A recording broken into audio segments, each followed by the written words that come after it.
being the best. They know they can do it, but Direwolves stand in their way. Bank is our first match up on the docket, and one that we think the Wolves will actually have a really strong chance on.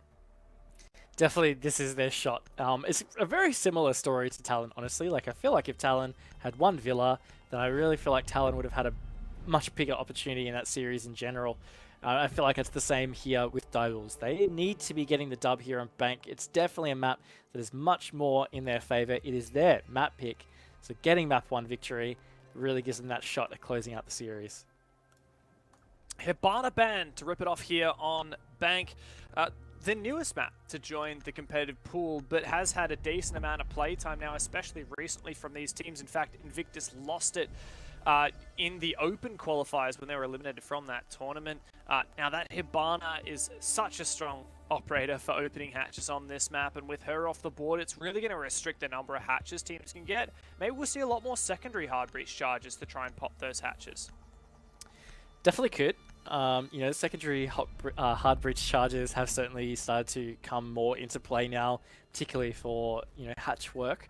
Kind of surprised to see a Monty ban come out from Direwolves. Now, I know a lot of people know that Lunar Metal is fairly famous for his play of Monty, but it doesn't happen anywhere near as much as it used to, and that's not just because it gets banned against Invictus a lot. It's just not a playstyle they seem to lean into as much as they used to. So, I don't know. Interesting ban from Direwolves. Defense one's nothing to write home about. Again, Malusi still seeing a lot of play in the bans just because Banshees can be quite annoying to deal with. And then Kaid because very strong on Bank with being able to electrify those hatches. Yeah, and one of the big narratives and the big factors that drives every single round of Bank, especially those basement defenses, is the hard breach game. And with Hibana gone and Kaid gone, it really changes that environment a lot. Like, there's almost no need for a Thatcher, or pretty much no need for a Maverick. And with Hibana gone, you're probably going to be leaning on your Thermite, your Ace, and a lot of secondary hard breach charges. You know, for example, I would be surprised if Pika does not run those secondary hard breach charges in this team comp that we got from Direwolves at the moment. But believe it or not, ING are actually throwing a little bit of a curveball, and instead of going down into that basement CCTV lockers first up, they're actually going over to staff room open area. In a way, the newest bomb site to come into that meta. Yeah, it's quite surprising to see them go there first. That being said, I feel like I remember seeing this at Sweden, where some teams would go here as their first defense bomb site. Something about the new reworked Bank is you can kind of flex it up with the first site you go to, whereas before the rework, yeah, 90% of the time you would see teams start off in lockers. Some teams might throw the curveball and go into the top floor bomb site first, but it was fairly rigid, whereas now there is a little bit more freedom in that site selection. That persevering narrative this entire match is going to be, Direwolves, what do they look like? What are they going to be like in this match, knowing that they were on such an extended break after Stage 3, after knowing that they failed to qualify for the 6th Invitational through losing that open qualifier to APR. Of course, gifted that spot when APR forfeited. So they're coming back from a break. Allegedly, they said that they were going to make a roster change or something. Like, a lot of questions to be answered. And the first question is, well, what's going to happen today, right? Like, they found out yesterday they were going to be playing. They had to get straight back onto it and get their heads back in the game. Not a good start, though, for Jackie Wu, who loses his in the opening 30 seconds to Speakeasy. Yeah, not a great start. Losing their ace as well, it's already going to put additional hard breach pressure to the rest of the team. Of course, Pika did bring those hard breach secondaries, so that's something. But either way, strong start from IG, Speakeasy, and this is something that I was going to say about the bans is, you know, Valkyrie's also a fairly common ban on Bank. You know, fairly strong with those black eye cameras. Being able to get all that extra info can certainly aid additional aggression, and it looks like that's what IG is going to lean into. And already netting some rewards for it as well. Speakeasy, a player to keep an eye on for the series for sure. Pika making good use of those hard breach charges. Now going to open the second hatch that leads down into or near the bomb site. And with the buck as well, he becomes the ultimate vertical operator here. With a lot of vertical game available to Direwolves here, they should be able to really corral Invictus to where they want them to be. And hopefully, a bit of horizontal pressure in there as well. We'll start to find a couple of picks for Direwolves. Starting to get some good vertical pressure, as you were mentioning, and not quite getting any picks at this stage, but coming into the last minute, this is where we're going to have to start to see some more presence towards site here, starting to really pick off these IG players. If Direwolves are going to find an opening, they have to utilize those vertical plays to be able to kind of push around to the defenders that are just hanging out on site, because otherwise they're never going to find the entry. And it's just going to end up as a classic kind of hatch drop, attempt plant, but not really make it kind of deal. Well, there you go. The first pick comes through. Luna goes down, the mirror player, and the C4 gone. Here comes the smoke. Speakeasy spots the drop and can take ED's head clean off. Jordan as well here to support. Speakeasy actually has a rotation. He can play around as well with Pika. Does finish Jordan, and Direwolves come to life in the kill feed. Pika knows exactly where Speakeasy is, but he's holding on for dear life. Finds another one, the double! It's just Shadow and Hysterics left. And he knows exactly where Hysterics lies in wait. Invictus in the 1v1. A huge game in the opener, and that is the first round on the board. Really well played from Hysterics there. Perfect crosshair placement, pre-fired at the right time. That was actually a really well played 1v1. And Invictus, that got a little bit scary, especially after they had that opening. So credit to Direwolves for bouncing back, but at the end of the day, yes, Invictus looking pretty good. I would say Direwolves probably looked, I don't know whether I want to say clean, but I'm going to say a little bit cleaner than I was expecting, at least out of that first round. That actually was decent for them, especially after losing the opening pick. Yeah, honestly, the fact that they managed to get that into, I believe it was a 3v2 near the end, really impressive. That said, you know, on top of Hysterics going pretty good in the 1v1, like Speakeasy really held on well. I think he ended up with 3 on the round. And even though they knew exactly where he was, even though his position was somewhat exposed, hiding behind some soft cover, he managed to drag 3 players down with him. And that's what we come to expect from a player like Speakeasy. He never goes down without a fight. And he's so good at landing these shots that most people can't. Definitely has a knack for it. You know, last year was really a big year for Speakeasy. I'm just going to look at the leaderboard of stats, and just in Stage 3 alone, top rating for APAC South at 1.36. He had a positive KD of plus 41. That is so solid, and that was not just it for him. You know, Stage 2, I don't have the stats in front of me, but Stage 2 was a pretty similar story. Actually, such an insane player. So again, IG are that kind of dangerous team. Speakeasy always shows up, but when the others start to do so as well, such as Hysterics, it's yeah, it's really hard to deal with.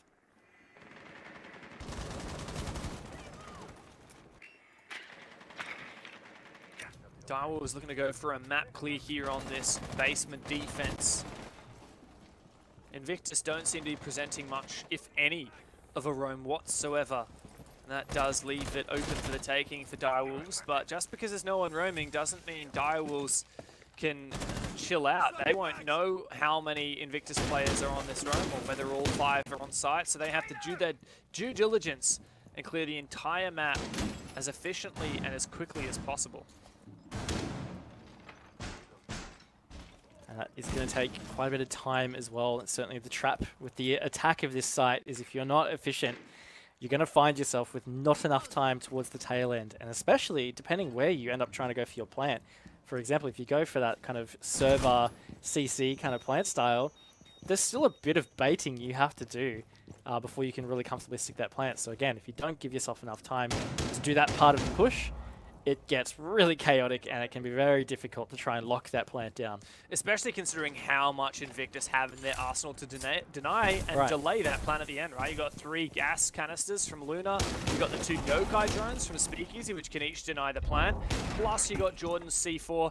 Even you could use Hysterics' impacts to deny a plant too. Like I know that that's something that we don't see every day, but can be very effective. Step 1, of course, for Direwolves now is clearing out the blue stairs. I believe that's Luna playing and delaying as much time as possible. Shadow hoping to nade it out.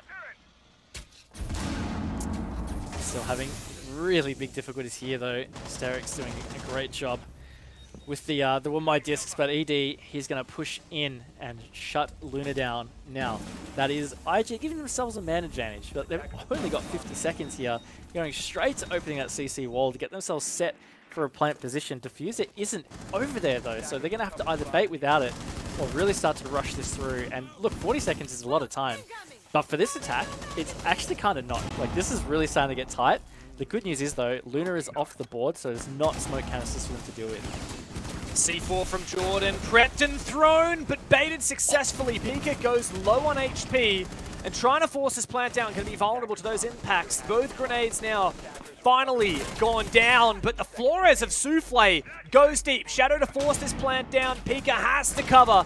No choice now for Direwolves. Invictus desperate to deny the plan. Overcome the Yokai drones to deny and delay this plan. But Joe manages the angle. Pika has absolutely no shots. Speakeasy once again somehow clutches and wins the round for Invictus. A spray through the angle from Garage on top of those Yokais was enough to deny that plant.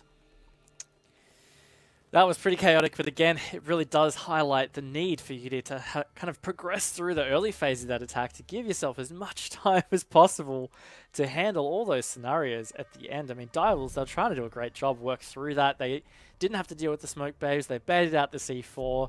The Yokai had to do a stun early to reveal its position. Like, they really started to get through it, but again, that time just ran away, and really good job from IG to bring that one back. Yes, 2 rounds in a row where it feels like Direwolves actually played really well, right? You're saying that after the first round, it feels like that's continued here. Honestly, I think a lot went right there for Direwolves, but Invictus, once again, narrow margins spell rounds. And it might say 2-0 on the scoreboard. It certainly feels closer than that, but the 2-0 is what matters. 2-0 is definitely what matters at the end of the day. So already Invictus progressing forward here. Luna going onto the Clash roll. So we already talked about his proficiency in shield rolls in general, especially on the Monty, but Clash is also one that we've seen Luna take on quite a few times. So I think this is going to be interesting how this is utilized. Certainly going to be able to get a lot of info with that shield up in his face. And Hysterics on the Valkyrie as well. You know, it really is screaming out to me. Intel gathering on this defense lineup. BPC on the castle as well of Joe. So Invictus is certainly going to be having all of the info they need for Direwolves. That said, what good is information if you've lost control of sight? And Direwolves, they've brought Pika on the Amaru, an operator which is right at home with rushing and getting in building really, really quickly. I'm very interested to see whether we can see advantage taken of that Gyro hook. And Pika might be able to find a way into sight. Always a huge risk though, should he try and take it. Definitely is risky, but we have seen it. I feel like I want to say a lot, but we obviously haven't casted Siege for a little while, but it felt like for a while there, particularly on Bank for these attacks, we were seeing some quicker plants happening on this site, particularly at those windows. So maybe that's where the Gyro hook could come in use, but no, actually Pika is going to try and do it to help push out these positions around Stock, just to give them that control around Janitor perhaps. Ooh, Clash though, present, and up comes the Amaru. Surely spotted though, and in goes Jackie as well. Souffle jumps straight on in. Direwolves are committing a lot of players here. However, they find Jordan, a very strong opener. Great shot though from none other than Speakeasy. Luna down, but not out. There's a player in sight. It is a bloodbath. And Joe is the last man standing for IG now. Got to find 2 more players. Direwolves forcing that diffuser down on the ground. Joe makes it a 1v1, but Jackie Wu just needs to cover now that the diffuser is planted. He's got a fantastic weapon and he can hold down. Joe taken down. Direwolves now finally find their first round. Yeah, really well played from Direwolves. They seized that opportunity. They saw the window in through to sight, and they managed to make the picks work where they could get that plant down. I think very important aspect to them winning that round was the fact that they got that side control and were able to push it to post plant. I did fear for them a little bit though. It felt like IG were going to be able to bring that back. I had some faith in Joe on the castle, but not to be. And look, that could be the start for Direwolves to be able to bring this back into even contention here. Again, a very close round though, right? Like that's 2 1v1 rounds. 2 rounds that ended in 1v1 and 1 round that has ended in, you know, the timer running out based on a very, very close plant denial. So continually here, every single one of these rounds has been close, and it certainly promises for an entertaining series. Now, in the pre-show, I entertained the notion that maybe Direwolves would have a serious shot at running away with this map. I mean, when we put 2 and 2 together, right? Direwolves beat Invictus on Bank in the SEA Championship at the end of November, so just over a month ago. And Invictus also lost this very map only at the start of December to Squadron in the SI Open Qualifiers, which is what would have stopped Invictus's SI run had Knights not forfeited their spot in this tournament and gifted it to Invictus. So 2 results that would indicate that Invictus should struggle on Bank and Direwolves should prosper. But I think that what we're seeing right now is Invictus have certainly not taken December to just chill out. They have absolutely been putting themselves to work. Absolutely have, yeah. This has really been a good start for Invictus on Bank, and I think that was pretty important, honestly. Really says a lot about, yeah, how they've been practicing and where their team's at right now. I think in particular, you know, their stars are showing up. Like Speakeasy already 6 and 2, and Hysterics 3 and 2. You know, it's not huge, but like he's had some pretty decent shots that he's hit, and just already having a bit of an impact. Because certainly, you know, in stage 3, there was a couple of matches where he went a bit quiet. Certainly didn't have as much of an impact on the scoreboards as we were kind of used to for him. So I don't know. I feel like already this is pretty good signs for Invictus moving forward. On for the roam clear again, though, for Direwolves. Hysterics, this time on the Oryx. You saw it a couple of rounds prior. It was actually a 6-pick off of the cap can for him. Just trying to bait Direwolves into taking that extra amount of time. But Direwolves once again taking control of top floor and looking fairly chill in doing so. Not every day I get to use that word in the cast, but I like it. I vibe it. It's not much about Siege that's chill, really. So well, we can just chill out for the first 2 minutes of most of these rounds. Oh. I'm loving the Osa, the fact that we've seen it. Haven't seen much from Pika as of yet, but we saw a bit of Osa from Anderson in the CAG game, and I love that, and I'm very keen to see what Pika can do with her here. Yeah, me too. I really want to start to see, you know, some innovation, I guess, with Osa, but it's very, very early in the play here. Obviously still a lot of work to do in terms of bringing Osa into attack lineups. I'll tell you what, 2 minutes down, Direwolves, look, they've got some decent map control here, starting to get some vertical play. There's only so much that you can really get into open area, and that is really the challenge of the site, right? Is that you can't really get those deep verticals that you would like to be able to help set up. So you do have to kind of awkwardly spread out around. Keeps you prone to flanking from, you know, the blue stairs or in through the rest of the map through Teller's Archives. But 40 seconds to go. Direwolves, they're getting pretty set to execute, and it did work out fairly well for them back in round 1. A good smoke, but Edie unfortunately fluffs his other smoke. Seems to be a bait though, and Invictus are not biting, not just yet. Very separated plant attempt here for Direwolves as out rings the logic bomb. Luna wins the fight, can't finish off the second one. And now Jackie Wu is in sight with the AK. Starts to force that plant down, but once again it's Speakeasy who comes up huge for IG. He is a star! And IG can once again lock down Star for him an open area. They go up 3-1. Again, IG just looking great. They did a good job handling that kind of attempted plant situation, and Direwolves really left reeling on that one. And you're so right, Speakeasy, just such a feature in the kill feed. As always, nothing has changed. So I don't know. This is starting to look a bit scary if I'm Direwolves. It was looking back at some map stats. Don't actually have a lot of Bank stats from APAC South, but I looked at the Sweden Major because I remembered Bank was played heaps, and it was the most played map. And overall, 51% win rate for the attackers. Now look, I know that's the Major, but still, like, you could draw a conclusion that Bank is relatively attacker-sided, and the fact is that Direwolves are struggling right now in this attack half, and they're potentially facing, I don't know, not a great result. 3-3 wouldn't be too bad, but 2-4 or 1-5 would be, yeah, really not a good position to be in. I seem to recall a lot of silly business at the Major with some of these attacks. Like, I'm thinking back to that Chiefs Rogue game, where Rogue is somehow just waltzing into sight, pulling off a rush. A lot of silly business did occur. And I think we're not seeing that amount of gusto demonstrated from these teams, particularly Direwolves, right? They're on the attack, so they're the ones that can really dictate, I guess, the pace of a round. We're not seeing them just go all in, you know, put it all on red and just make a gamble, send it in. We're not seeing that from them yet. We're seeing mostly slow and methodical rounds that take the full extent of that entire round. And it's coming down to those final moments about who finds that pick and who doesn't. And Invictus tend to win those.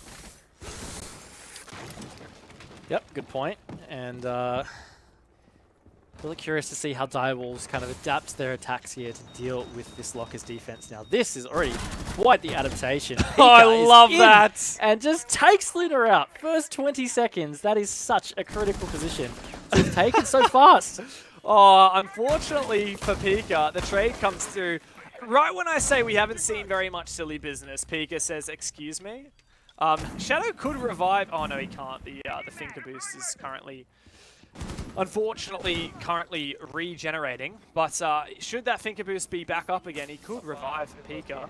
There you go. He does so. Should have waited. It would have gotten more health if he'd waited to manually revive and then added the adrenal surge afterwards. Pro tip from a washed-up caster.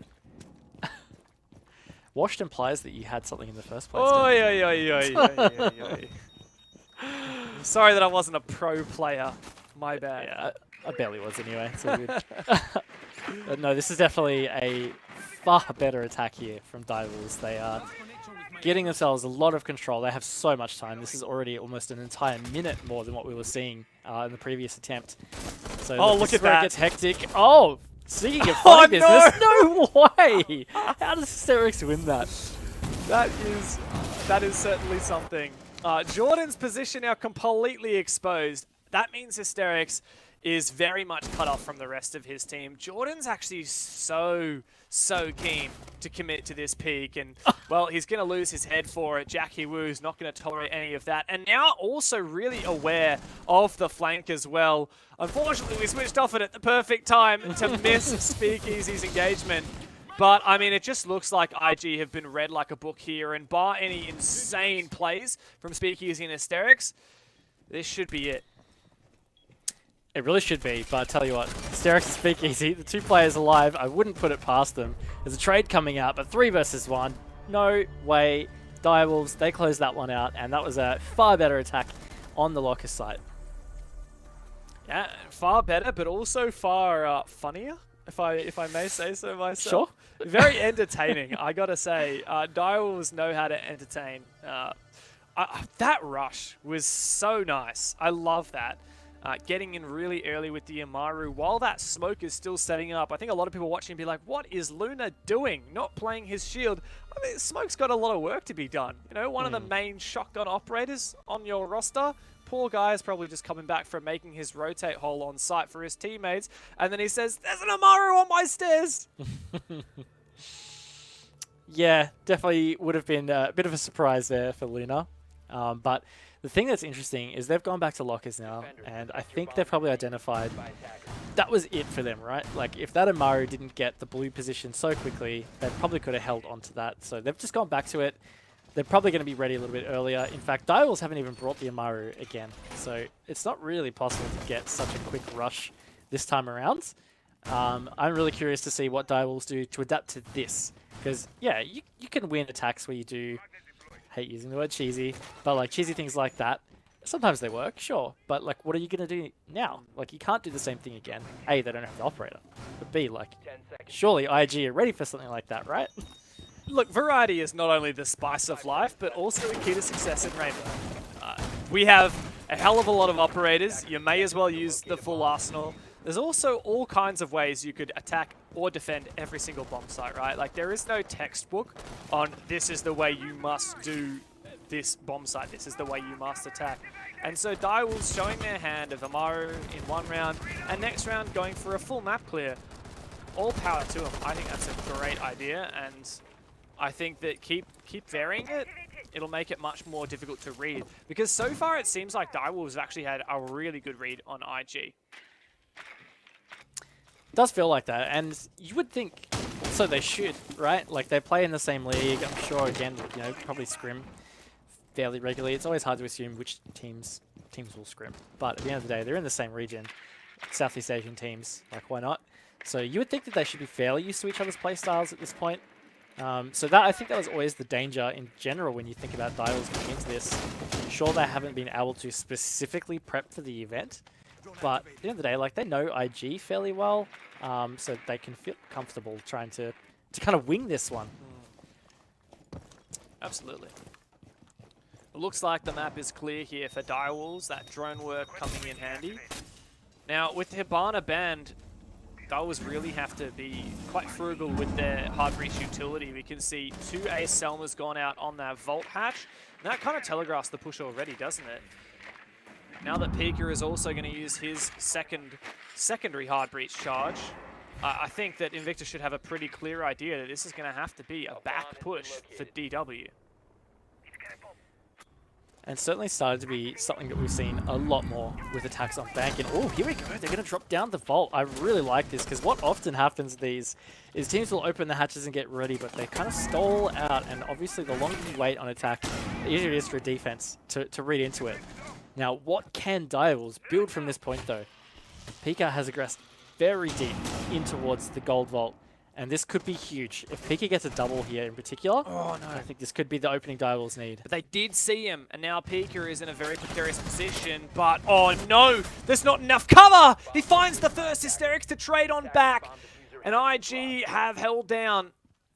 Hysterics low on HP and could well be finished off here. Nice shot with the SMG-12 from ED, but Luna to take down Shadow. It's just Souffle and ED remaining. Souffle trying to hold on to Hysterics, but Hysterics gets the better of him. Now it's just ED in a 1v3. A very tall order to ask. That's a lovely shot onto Luna. Hysterics, he doesn't quite know exactly where he was. Currently going for a flank around Vault with the other player in Garage. This is winnable for ED, though very difficult. And Speakeasy's got the plant and all. Hysterics has the pre-fire. And a good round from IG, rounds off the half, 4-2. Yeah, pretty good half from IG in general. And I've got to say, though, like, Direwolves did a pretty good job trying to keep that fresh and throwing out some really decent plays at IG for them to have to adapt to and deal with. I feel like that last attack was actually pretty close for Direwolves to turn out. It really just came down to the battle with Hysterics in gold. If Hysterics had lost that, I think that would have been it. Direwolves probably would have taken that round. So I think that's big credit to Hysterics to have been able to hold that position so firmly. Yeah, absolutely. A really nice idea, though, from Direwolves, right? Not every day we get to see a Vault push like that, and you praise them, the fact that they got in there. They just couldn't, I guess, get a linchpin. They couldn't take down Hysterics, and the bar stopped with that. Attackers need to locate and defuse bombs. Pressure on Direwolves now onto the defense. Now, we kind of talked about how this is, I would say it's a fairly balanced map. I mean, I said it's 51% attacker sided at the major, Sweden major. Anyway, that's fairly balanced. Like, you kind of go either way. But Direwolves, this is their chance. Like, this is their map pick. We really gave them the credit that they probably deserved, honestly, coming into bank, that they could take this. Like, 100% they could. But, I mean, IG have been stepping up, and Direwolves have been doing their best. They need to do better, though, because they're down 2-4. And I just don't see them having a shot at the series if they can't manage to swing this one. Direwolves have actually been really strong in the early round, finding most of these opening engagements, but Invictus seem to be really strong when it comes to trading those back and also playing from a numbers disadvantage.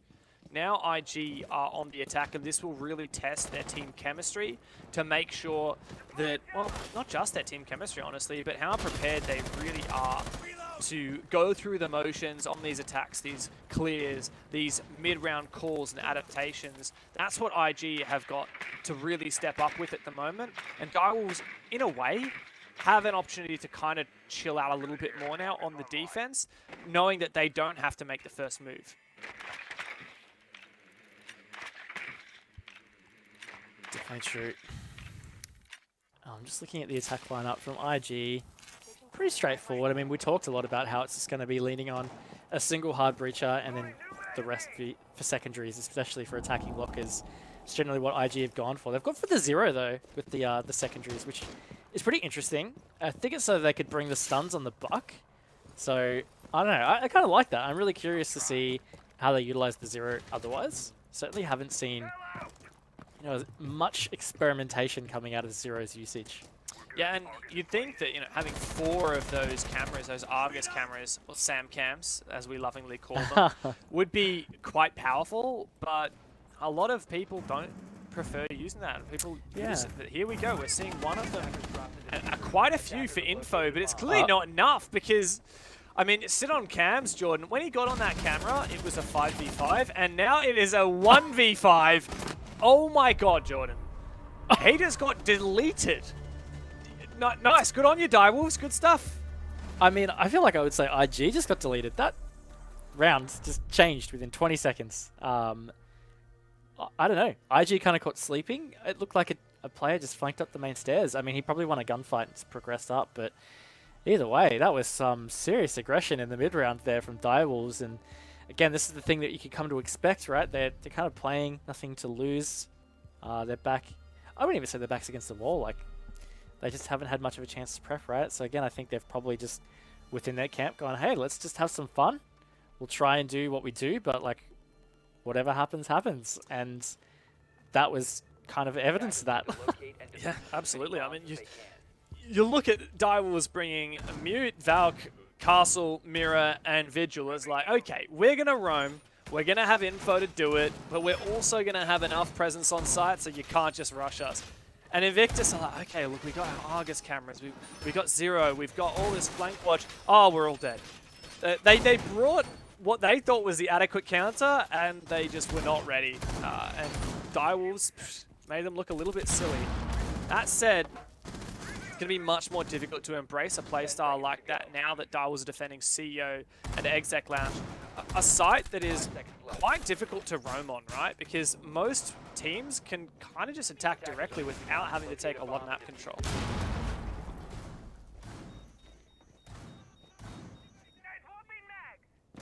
So, as we progress to the top floor, kind of surprised. I thought Direwolves definitely would have gone open staff area. Again, maybe I'm just reading too far into stats, but actually open area kitchen is the most defender-sided site, according to the stats in the major. So I don't know, Direwolves kind of following the old patterns. Not that that's bad. Didn't make it to the major, eh? It's a great point. You do make a great point. But here they are fighting for a spot at the 6 Invitational. Who would have thought, hey? Yeah. But yeah, look, they're kind of following the old pattern, which is fine. Like, it's totally fine. This site's still totally viable. It's great. But yeah, I don't know. I feel like for me with IG, I kind of want to see something a little more decisive from them a little earlier, because it just kind of felt like they're sitting around, left them vulnerable to the kind of play that Direwolves used to, I guess. I don't know. Oh, that's unfortunate. That is so gutting. Yeah, fair enough, Jordan. Just don't let anyone see that embarrassment. Yeah, look, I agree. I also reckon it's interesting this round we actually got to see where all those SAM cams were placed. Jordan's mostly, like, he can sit on the roof and shoot them down through skylights. So he doesn't really need to take much map control to get a lot of info, and I quite like that. Whether it's going to have an impact, remains to be seen. Oh, well, I just discovered that stock is still definitely a death trap, that Gemini. So, again, it's feeling a little slow, a little stally here for Invictus. I mean, we're over halfway. They're still progressing their way into top Skylight and stock, and there's still a lot of pressure coming from the Direwolves camp to prevent them from doing so. So really, how are they going to make their way around this? Well, I'll tell you what, Speakeasy is going to kill Pika. That's step one. I think that the play here for Invictus has been trying to really slowly but surely clear out these positions and look for picks, maintain these long lines of sight. And yes, it has netted them one pick, but it's drained 2 minutes from that timer. And now they're really going to be relying on some strong entries to try and crack into this bomb site, which, by the way, is defended by a mirror window and flanked by a Legion coming up the main stairs as well. A difficult task now for IG. Yeah, they're going to have to try and find one little opening to really push through. They're just not set up well for some kind of execute, but they have a man advantage. coming into the final 30 seconds. Maybe, just maybe, they can get something happening here. They do have access to sight, so maybe the plant's going to come out from Jordan very soon, because time is certainly not on their side. But Hysterics can find a nade kill, and Jordan's got info on a player as well. Joe can do so much from this window, and now it is all on Jackie Wu, who is dealt with quite swiftly. And a strong round in the end of it from IG. Might have started slow, but, you know, we know who won out of the tortoise and the hare. And that mentality has been enabling Invictus to take a lead, 5-3. Yeah, it was really well done from Invictus in the end. Definitely got a little bit scary at one point when we saw that player flank up the Skylight stairs. He got one pick. Certainly could have been worse. Luna managed to shut that down on such a long, strange kind of angle. I think if Luna had missed that pick, that certainly could have been one of those things that really derailed the rest of that attack. But hey, it didn't. So great job from IG. I was going to repeat bomb site, in fact, so this is quite interesting. Sorry, I was just sneezing. Oh, that's okay. I muted myself though, so you lovely viewers at home did not have to hear that. Whoa. Hay fever season at the minute. Yes. And something else, but... Yeah, no, mate, it's just hay fever season for me, that's all, man. Yes. Good old pollen. Yeah, it hits me hard. Just like Invictus hit that bomb site really hard at the end of the round, and I wonder what Dial was going to try and do about it. The Echo's been traded out. I don't know, did Pick actually stick the Echo last round? I wrote it down that he picked it during the pick phase. Not sure if he 6-picked it, but nonetheless, it's gone, and we have Maestro now. So I'm not sure if that's really the play, if that's going to have a significant impact, because it just felt like it was numbers that Direwolves lost, right? IG found so many picks. Yeah, I feel like a lot about Direwolves' early defense was fine. Like, they put really good pressure onto IG on their entry points, so in through stock and in through top Skylight. Didn't really allow them to net any kind of like positive map control. And that really, yeah, it just came from positioning and just men shooting in the right spots. Like, yeah, I don't know whether an operator change is really going to be the play. That being said, you know, chucking the older on is never a bad thing. You know, that gun's pretty solid at trying to hold down positions. So maybe that was part of the decision making. It's hard to say. And speaking of operators, Jordan, third time in a row, he's stuck this 0. So clearly part of the strategy, that nade just short. Joe goes down as well. Not quite the start that IG were hoping for. They thought they could get a really nice early pick, isolating Pika at Kanto at the top of the banana stairs. I realize to anyone who doesn't know callouts, I would sound like a crazy person right now, but that is what people call these stairs. And hey, look, Hysterics are going to try and hold this angle and finish the job, but for the most part, Pika's already done a lot just by surviving in that position. Yeah, massive time delay, and there goes Speakeasy as well. So this is really falling apart quickly for Invictus at this point. They need to try and find some trades or something. Luna's doing a full reposition over the top of the roof here. Looks like because Kit... No, don't worry. I thought I saw something. I thought Kit was dropped completely different. Not to be. But either way, IG spending a lot of time to reposition and set themselves up. They're 2 men down right here. At least they've got hard breach. At least they're going to have some access to sight. But something that worked really well for them last time is they got a solid man advantage over Direwolves, and that is just not the case here. They've also completely changed their push seemingly, and a lot less presence on the square stairs side and a lot more on that lobby side. And particularly being low on players, it's going to be very difficult to get anything done with that. Not even a point of damage onto any of these Direwolves players.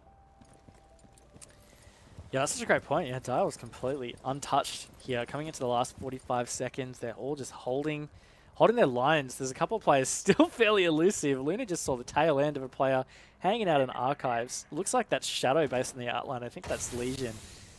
And again, Dial's just always keen to try and provide a flank.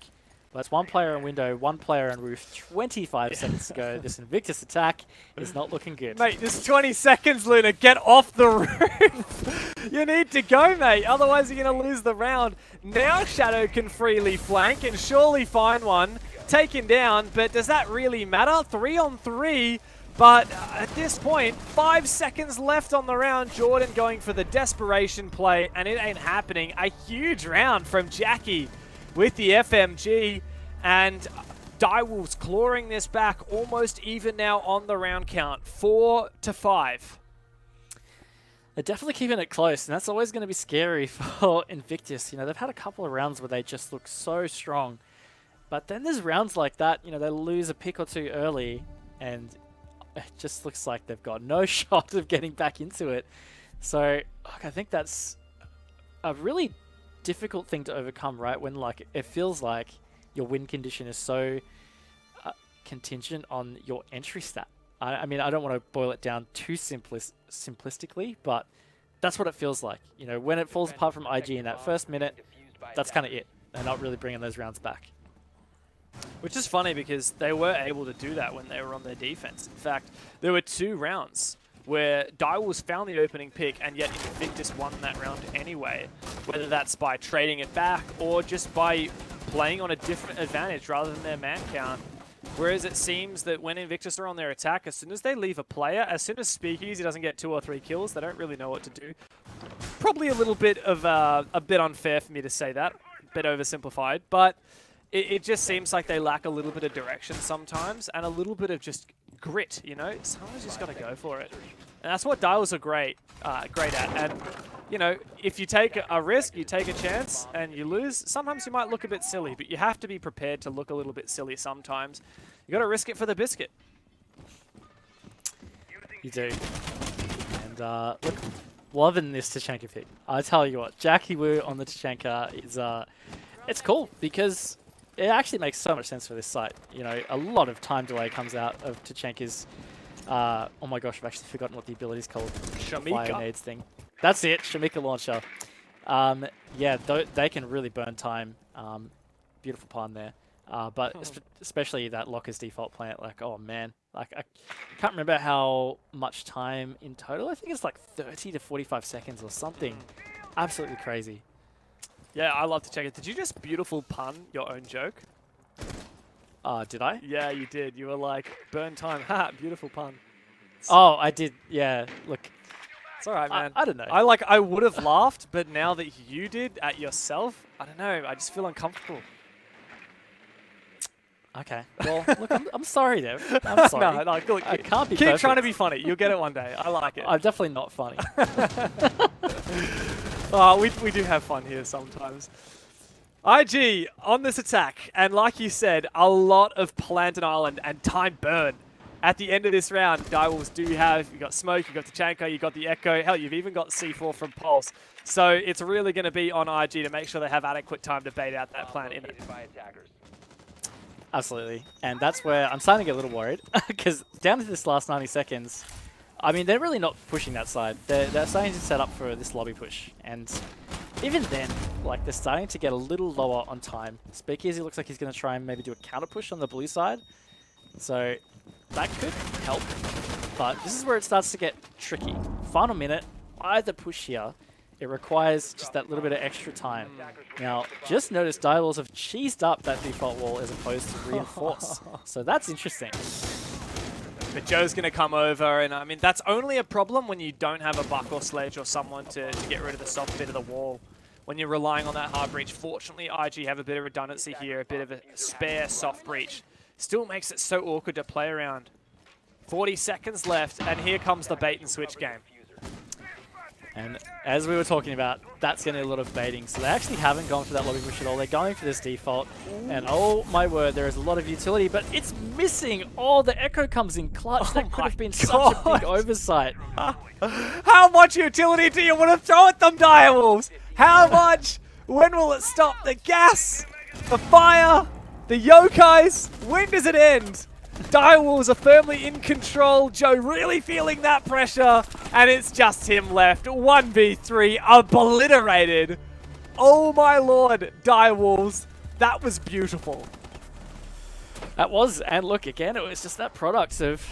You got to give yourself that extra time. I was a bit confused. Like, I really felt like IG was shaping up for that lobby push. You know, they're dedicated secondary hard breaches. There was 3 of them, I think, on that side of the map at one stage.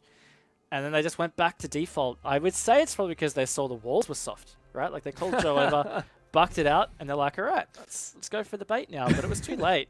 And, yeah, Direwolves had everything, everything in their pocket to throw at that. It was just no way at that point. It's like if you just played like a short version of Siege, which is just the last 30 seconds of the round, if the defenders could pick any operator knowing exactly where Invictus would be coming from, that is the exact operator lineup they would have had. Right, like the Echo with 2 Yokais, the Tachanka, the Smoke, the C4 on poles. It does not get any better than that. And Invictus, they just walked into the trap like a lamb led to the slaughter. Yeah, it definitely seemed like that. So certainly a concern here for IG's attacks. That was yeah, not great. So they're going to have to adapt. Now we're finally seeing kitchen and open area, and this is statistically the most defender-sided of the sites, at least of recent history with the Sweden Major. So yeah, look, this is certainly going to be a challenge. They're hard sticking this lineup though. I mean, has it been the same for every attack? I think one slight difference, yeah, and it's the Thermite on that last round. Yeah, that's the only difference they've had with their attack lineup. So look, I mean, it can definitely help to have consistent attack lineups, but IG's attacks have not been working out too great. Ironically, I think the Thermite was brought for the Lockers walls, which ended up being soft anyway. So, bit of bad luck there for IG, or a bit of a good read perhaps from Direwolves. Like you said, now open area staff, and in fact, this is the only time in this half that we've seen this bomb site taken. Direwolves showing us a nice fresh face. That said, they have quite a similar operator lineup on their defense to what we saw from Invictus, and that was very successful for IG defending this with the Mirror, with the Oryx roaming as well. That said, Pika has been spotted out.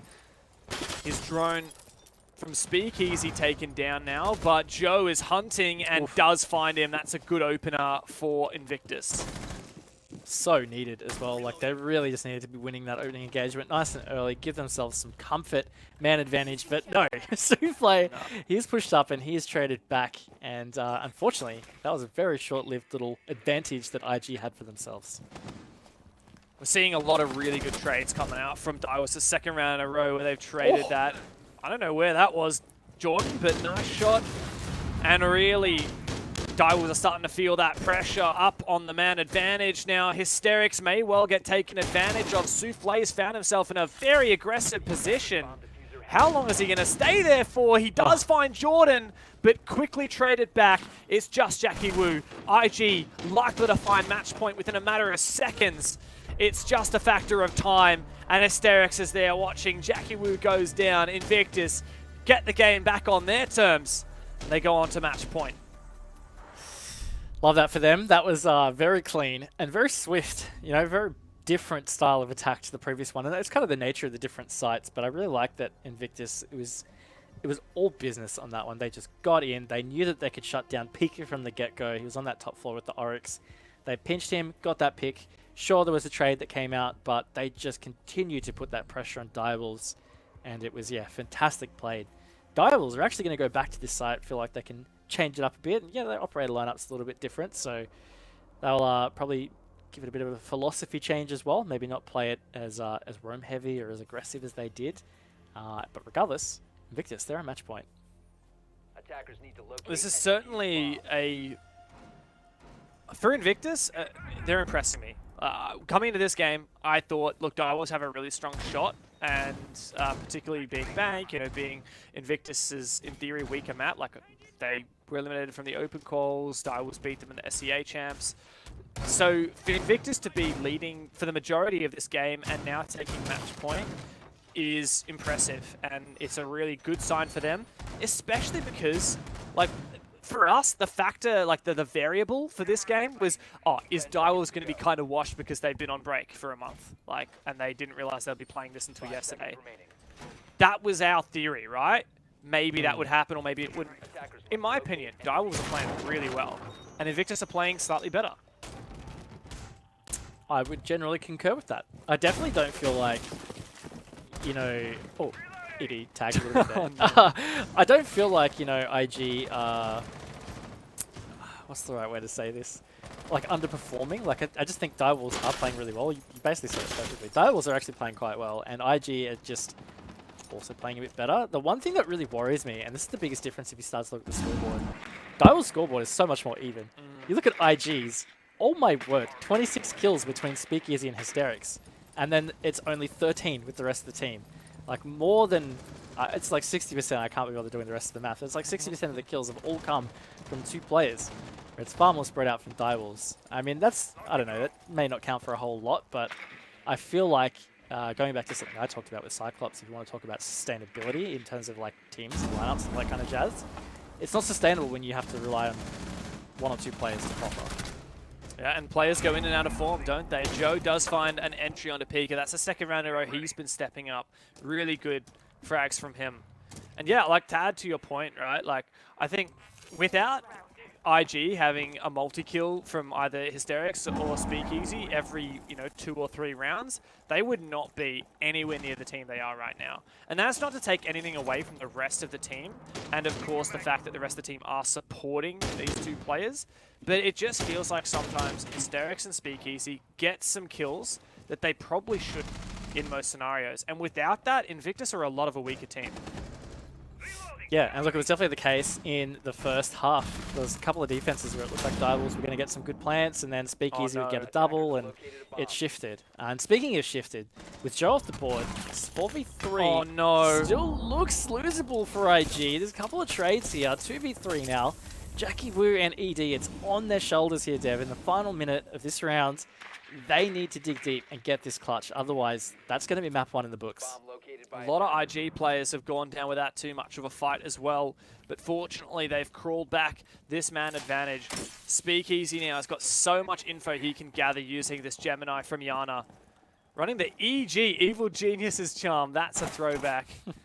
He can spot a position of one of these players, but the mirror windows facing towards the hallway from open area are going to be such a hindrance. It's going to be very difficult for IG to crack this.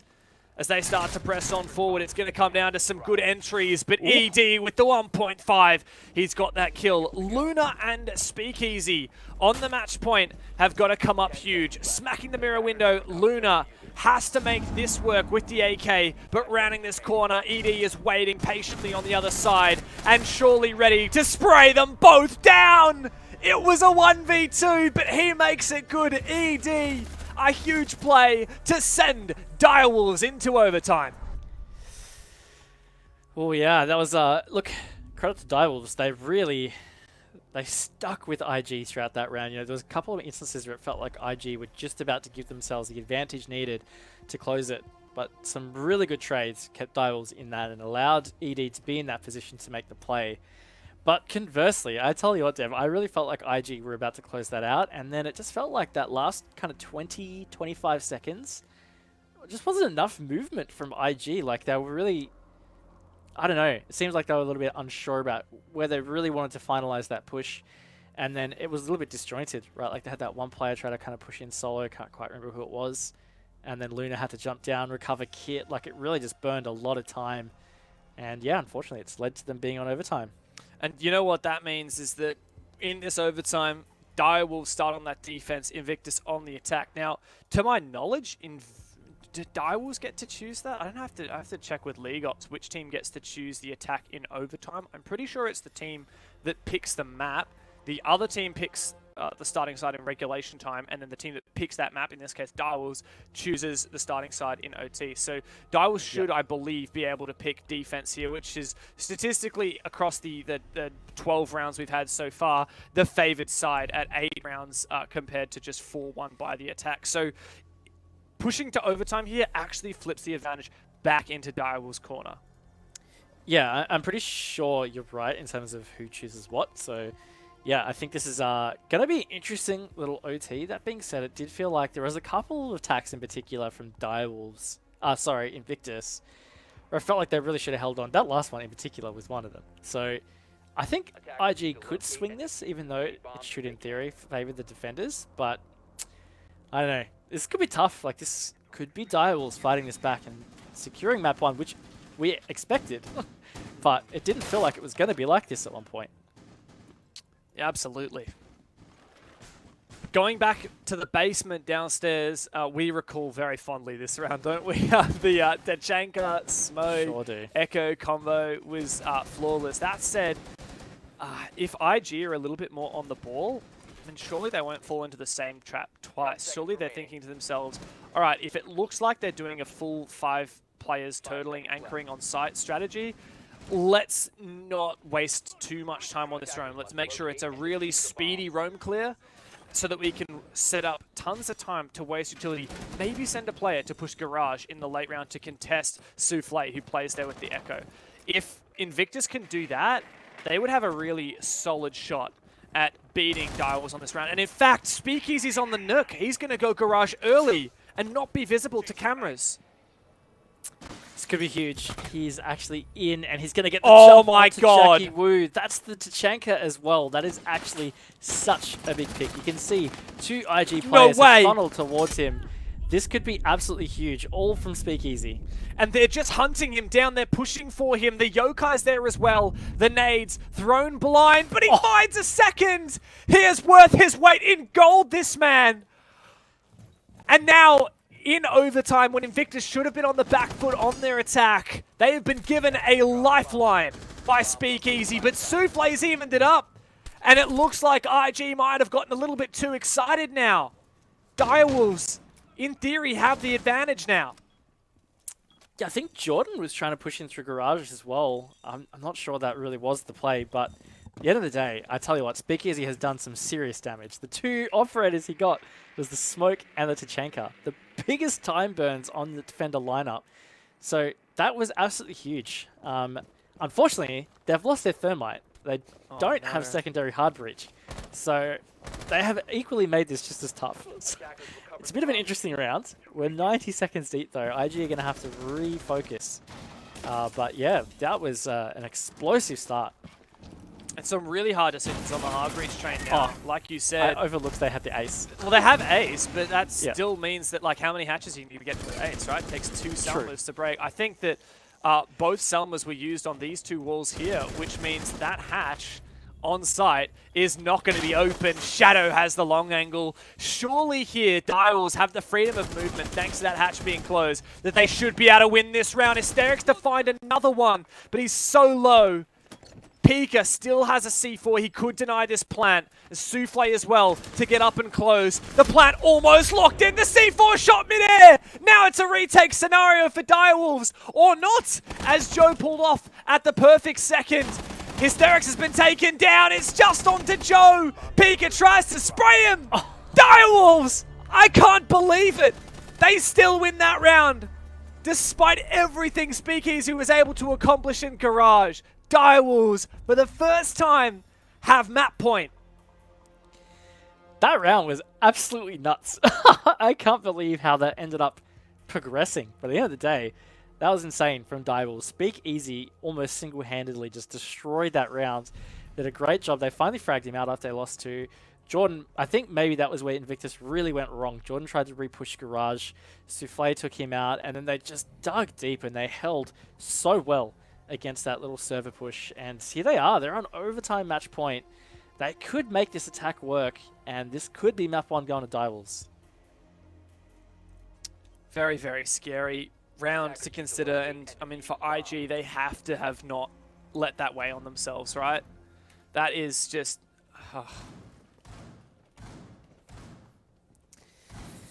Yeah, far out.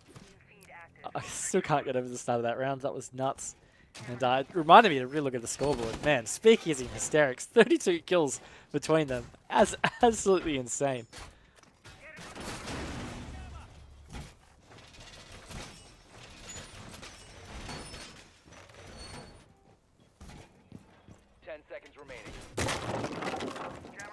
All right. 5 seconds remaining. Man, this is, I don't know. I'm just absolutely gobsmacked about that last round. But at the end of the day, Invictus, this is huge. Like, I really think they needed to step up.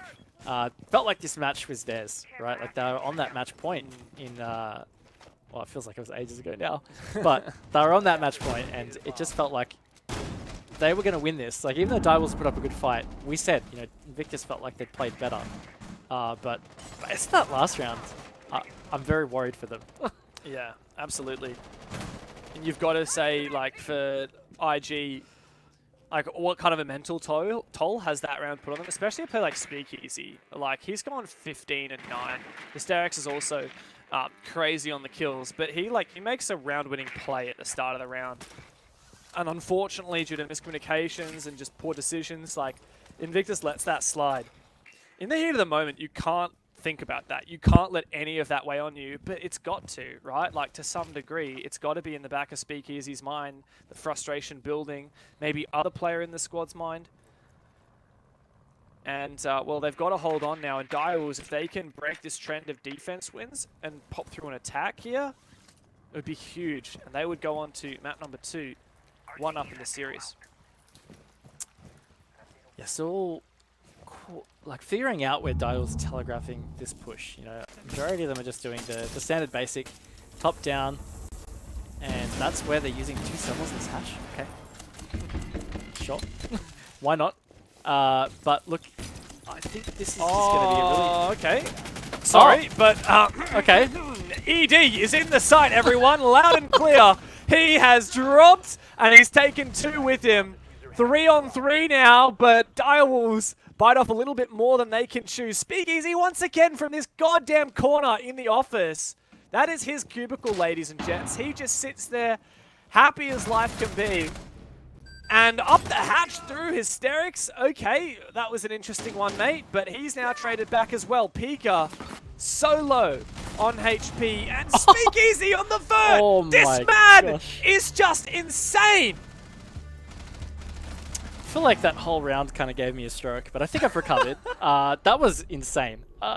Direwolves with the gutsy call to go for that rush didn't pay off. Once again, Invictus, their stars standing up. Speakeasy, huge round from him in general. Hysterix and Speakeasy have just been having a massive map. And 7-7 dev. Like, I thought it might be close, but I didn't think we would get OT. I didn't think we'd go into 8-7, but here we are. I feel like this match does deserve an 8-7. I don't know if our medical bills will cover a pacemaker, but if you've got insurance, I hope so, because this is doing numbers on my heart. And IG, they certainly know how to pull the rabbit out of the hat when you think they can't. Speakeasy. And they certainly also know how to let it slip when they've got it right in the palm of their hand.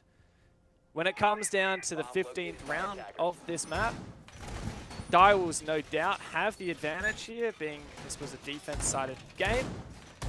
But we've seen some successful CEO attacks from IG, so it seems 50-50 to me. Yeah, look, definitely winnable for IG at this point. But Direwolves, they have a lot of tricks up their sleeve, trying to look back at the stats now. When they brought the Maestro, yeah, they did end up winning that round. I don't think it really had that much of an effect. I just remember us talking about it quite a bit, right? We were like, oh, bring in the Maestro, wonder why that is. I don't think it really emerged, but that's the lineup they're stuck with. It was the last time they won the site too, so look, maybe that will be a good omen for them. Perhaps, maybe haps. One thing that I'm curious on is seeing Speakeasy, who's been popping off on the Yana and the Nook this entire game long. Very final round, he goes and takes Finker instead. Now, we know he can do a lot with Finker as well. And in terms of the utility bringing to the table, very similar, less information gathering. Obviously, you've got the health boost instead. But is he going to be prepared to really use the gun to its fullest capabilities? Particularly, I'm thinking, like, you've got the huge magazine. It's belt-fed, right? You've got 100 bullets versus 20 on Yana. So you can really do a lot with that. If he goes in, I mean, he doesn't have to let go of the trigger. Very true, and that's always dangerous in the hands of a player like Speakeasy, so that certainly could have an impact. And IG is taking the time setting up a lot of this intel gathering. You know, we saw them getting some really great info from those Argus cameras, and really deciding how to deal with that. It looked like there was an Evil Eye in particular they were going to try and stub out, which they now have. Shadow's still on this roam, and this is what they've played every single time on this defense. Shadow ready for that kind of late flank around the Skylight stairs. I think by this point, IG hopefully are ready for something like that. But this push is significantly different to the previous ones. It's very lobby heavy at this stage. And this is when IG tried to go for this lobby side push, it was when they lost 2 players really early. So they need to be extra careful not to let that slip again, because it was devastating and they lost the round. This time, however, they seem to be committing, but have a bit more conviction. That said, Jackie Wu, once again on the FMG on this side, seems to be a tough... oh no. What is that? Pika goes through the angle that was made by Invictus. Oh. Fortunately for IG, they managed to claw this back into a 3v3. Fortunately for Hysterix, he didn't die to his own nade that was right next to him. Here we go. And now we have a moment of quiet where we can perhaps take a bit of a breather in the final 40 seconds of this game. Yep. Speaking of, it's the final 40 seconds of the map. Invictus or Direwolves. Who's going to come out on top? Hysterix has been downed. It's Direwolves the advantage here, Dev. Shadow elusively roaming around constantly. What can IG make here? Speakeasy on the windows. Jordan finds one. Here we go, 20 seconds as they go in. Feels inevitable, but Speakeasy, you can never count him out. He's got no need to reload, but he has to plant, which means the pressure goes on to Jordan to cover, and the pre-fire through the wall makes it too difficult. Speakeasy is gone. It's all on Jordan, but the Direwolves, what a comeback. Good half comes through in the chat. They made to work for it, but they certainly got it across the line. Direwolves 8-7 over IG on map 1.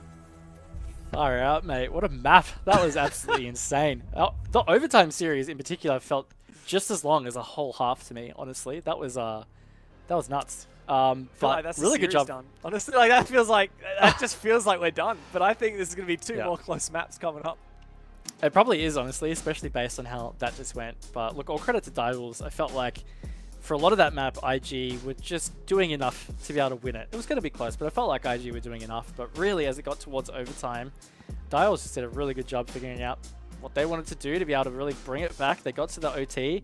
They made some very brave decisions, and look, it's all paid off for them. They've been able to take map 1. If they had any chance at the series, it was going to have to be taking map 1, and that's what they've been able to do. Yeah, and they have set themselves up really well, haven't they, Direwolves now? We had some doubts when Bank was such a strong performance from IG, considering that Bank was the one map we were looking at and thinking Direwolves should so well be favoured here. It certainly was not a distinct favour, but at the end of the day, a win is a win. Chalet is next up on the docket. And IG, I mean, after giving it their all on Bang, I sure hope they've got a lot left in the tank for Chalet. They're going to need to. But like you said, like for us, I mean, that felt like it was the series in the map. Sure for the players as well, that was a really long map. Like, I didn't time it, but that felt like it was at least an hour. So that's pretty taxing. Players are used to longer BO3s, but still, a bit of recovery needed. Look, I think I'm a little worried for IG, because I feel like we can talk about it more in the pre-show for the next map, but like I feel like Direwolves are actually a half-decent Chalet team. Yeah, look, it's hard to go past what Direwolves have been able to achieve here. The fact that despite Hysterix and Speakeasy seeming to be unstoppable forces in this game, I mean, we didn't really credit people like Souffle, who had an absolutely ripper of a game. I think he ended up on 15, 16 kills. Any other day of the week, we'd be singing his praises. Just happened to be overshadowed by the guys on the other team who were a couple of numbers higher. But, you know, that aside, you pointed out during the match that Direwolves are a very well-rounded team. Of course, like IG's players that weren't fragging out still had some impact frags and they were still supporting in their own way. But in terms of pure kills on the scoreboard, Direwolves are a much more well-rounded team, and they're evening that out a little bit. And I think that really helped them a lot coming into those final moments. Like, they always have someone else that can step up into those shoes. Yeah, it's absolutely right. And look, it's the beautiful thing about Siege is the scoreboard is just one aspect, right? There's just so much that happens in the background. We don't know. We don't get the information of what's going on, team comms and all that jazz. So, look, based on the scoreboard, yeah, it just felt like that was a really key difference between the two teams. And it did feel like that it was one of the deciding factors. But of course, beauty of a best of 3, we're going to get to see map 2. Invictus have a chance to kind of bring it back. Absolutely, and Chalet is up next. IG have their map pick to redeem themselves. Will we head to a map 3? We'll have to find out after Chalet. See you in a minute.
know that I don't.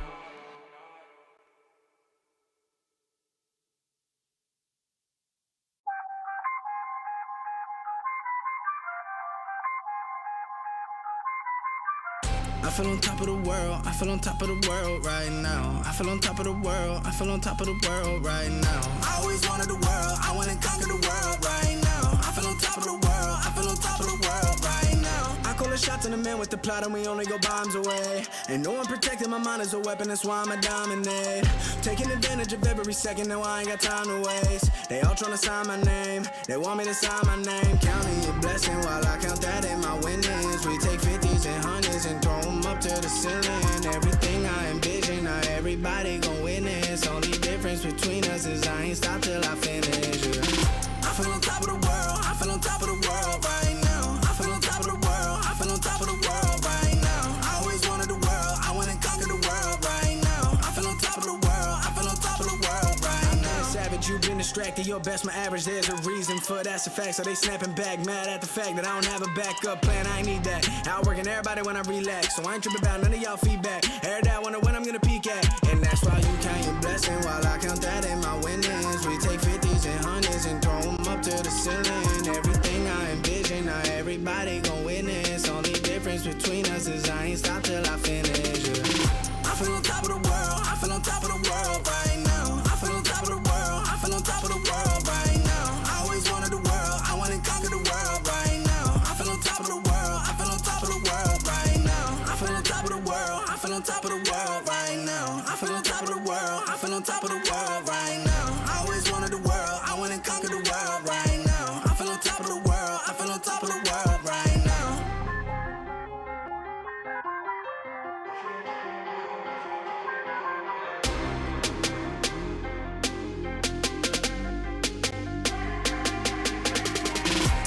Shots in the man with the plot and we only go bombs away.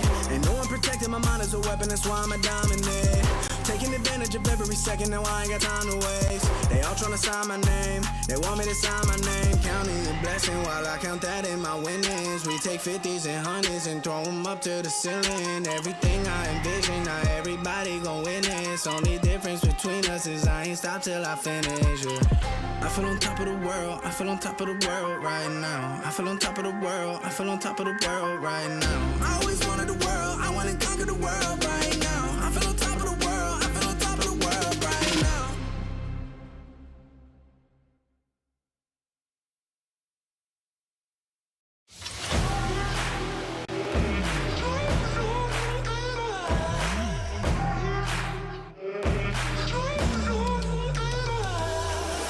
Face myself in the mirror not so long ago, and I told me, do you know?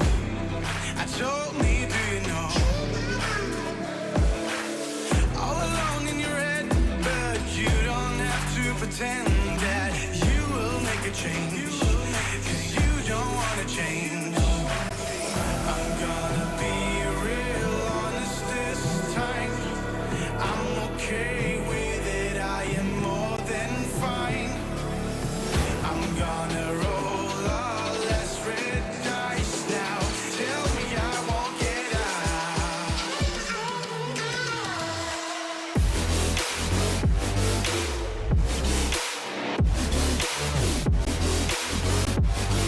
Tell me I won't get out.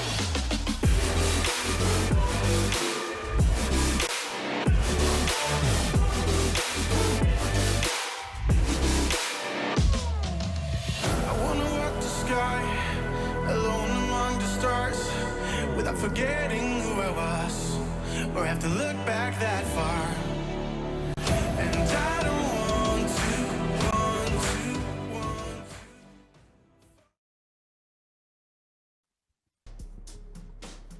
Welcome back. Yes, it is time to continue our IG versus Direwolves match. We definitely need a bit of a breather after map 1. I've no doubt the teams will as well. Especially considering this is going to be a marathon day for these teams, right? Like, we're switching casting pairs after this game, but those guys got to keep on playing. Whoever loses this series will have to go and play Talon afterwards with only like an extra 15 minutes or so break. It is going to be a tough slog for both IG and Direwolves today.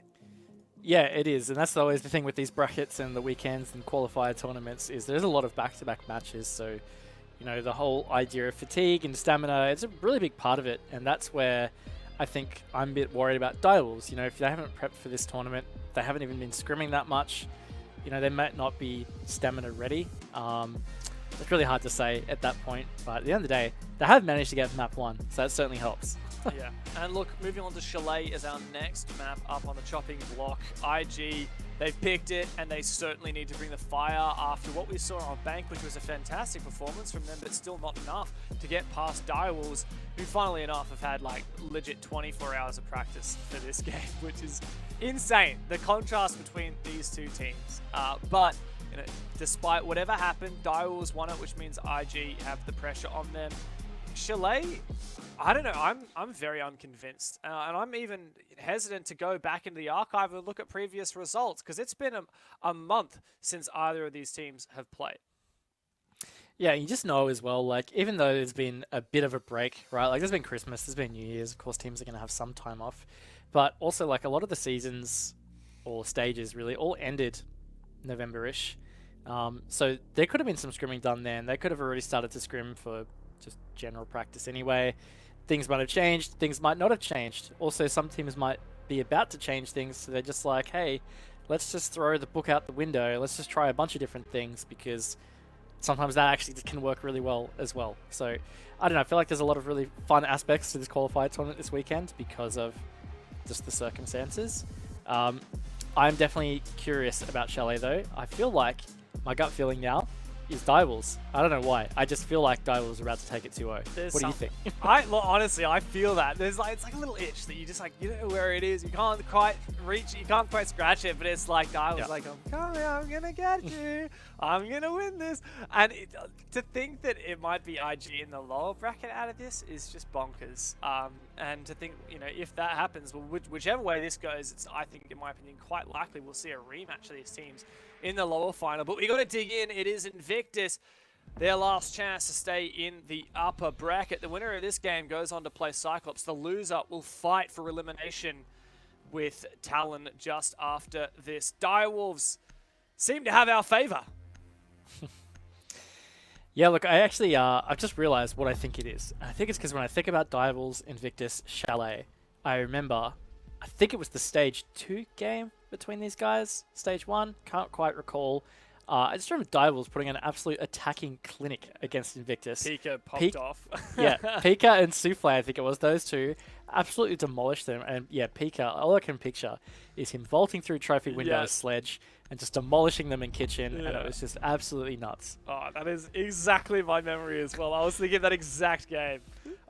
When you just have the vibes, you know, it's like you just have the vibe of something's going to happen. I just flashbacks to that game.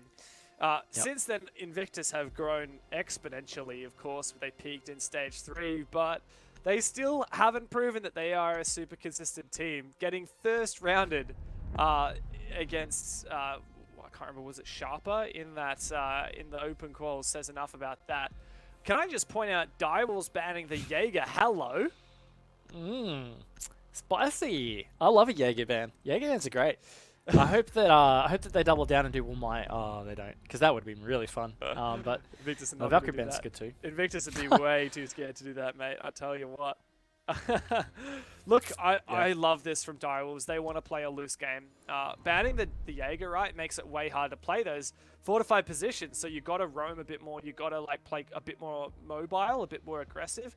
And the Nomad as well also is an operator used to counter aggression. So banning that also encourages mobile and aggressive play. So I expect that is what we're going to see here from Direwolves when they switch onto the defense. But first, they've got to chew through a couple attack rounds.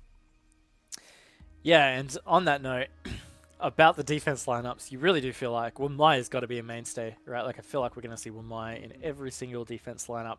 Otherwise, it's certainly going to be tough to, hold some tight positions. You certainly need to do on Chalet, that's for sure. So it's, that operator ban phase has been a little bit spicy. That Jaeger ban in particular. Love a good Flores ban as well. And even the Valkyrie, I mean, it's become a bit of a mainstay, but the extra info is just so strong these days with that Valkyrie, so getting rid of it is always a good call. The other thing I was just going to quickly point out is fairly aggressive. attack lineup here. Yana the Ash, Thinker, even the Maverick to an extent. I mean, the Maverick is pretty helpful on Chalet, but you can play Maverick fairly aggressively as well. Yeah, this is like 5 operators on the attack that all have really, really good utility, but can also absolutely frag out if they need to. That is, I think, just the mentality of Direwolves, APAC teams in general, and a lot of teams globally these days. You know, you don't see people really opting to pick operators if they don't think they can frag on. And yeah, we'll definitely see that. I wouldn't be surprised to see a Lion later, in fact. I think that Lion would be a fantastic combo with like nades, you know, with that Jaeger band out. I think he would make a fantastic appearance. But for now, it's Direwolves on for this attack. Was it Bar? I think, yeah, it's Bar. Yeah. So, you know, historically a site that you want to fortify some positions and play some shields. So I think Invictus is going to have to get creative to defend this. Definitely think so. Interesting here from ED.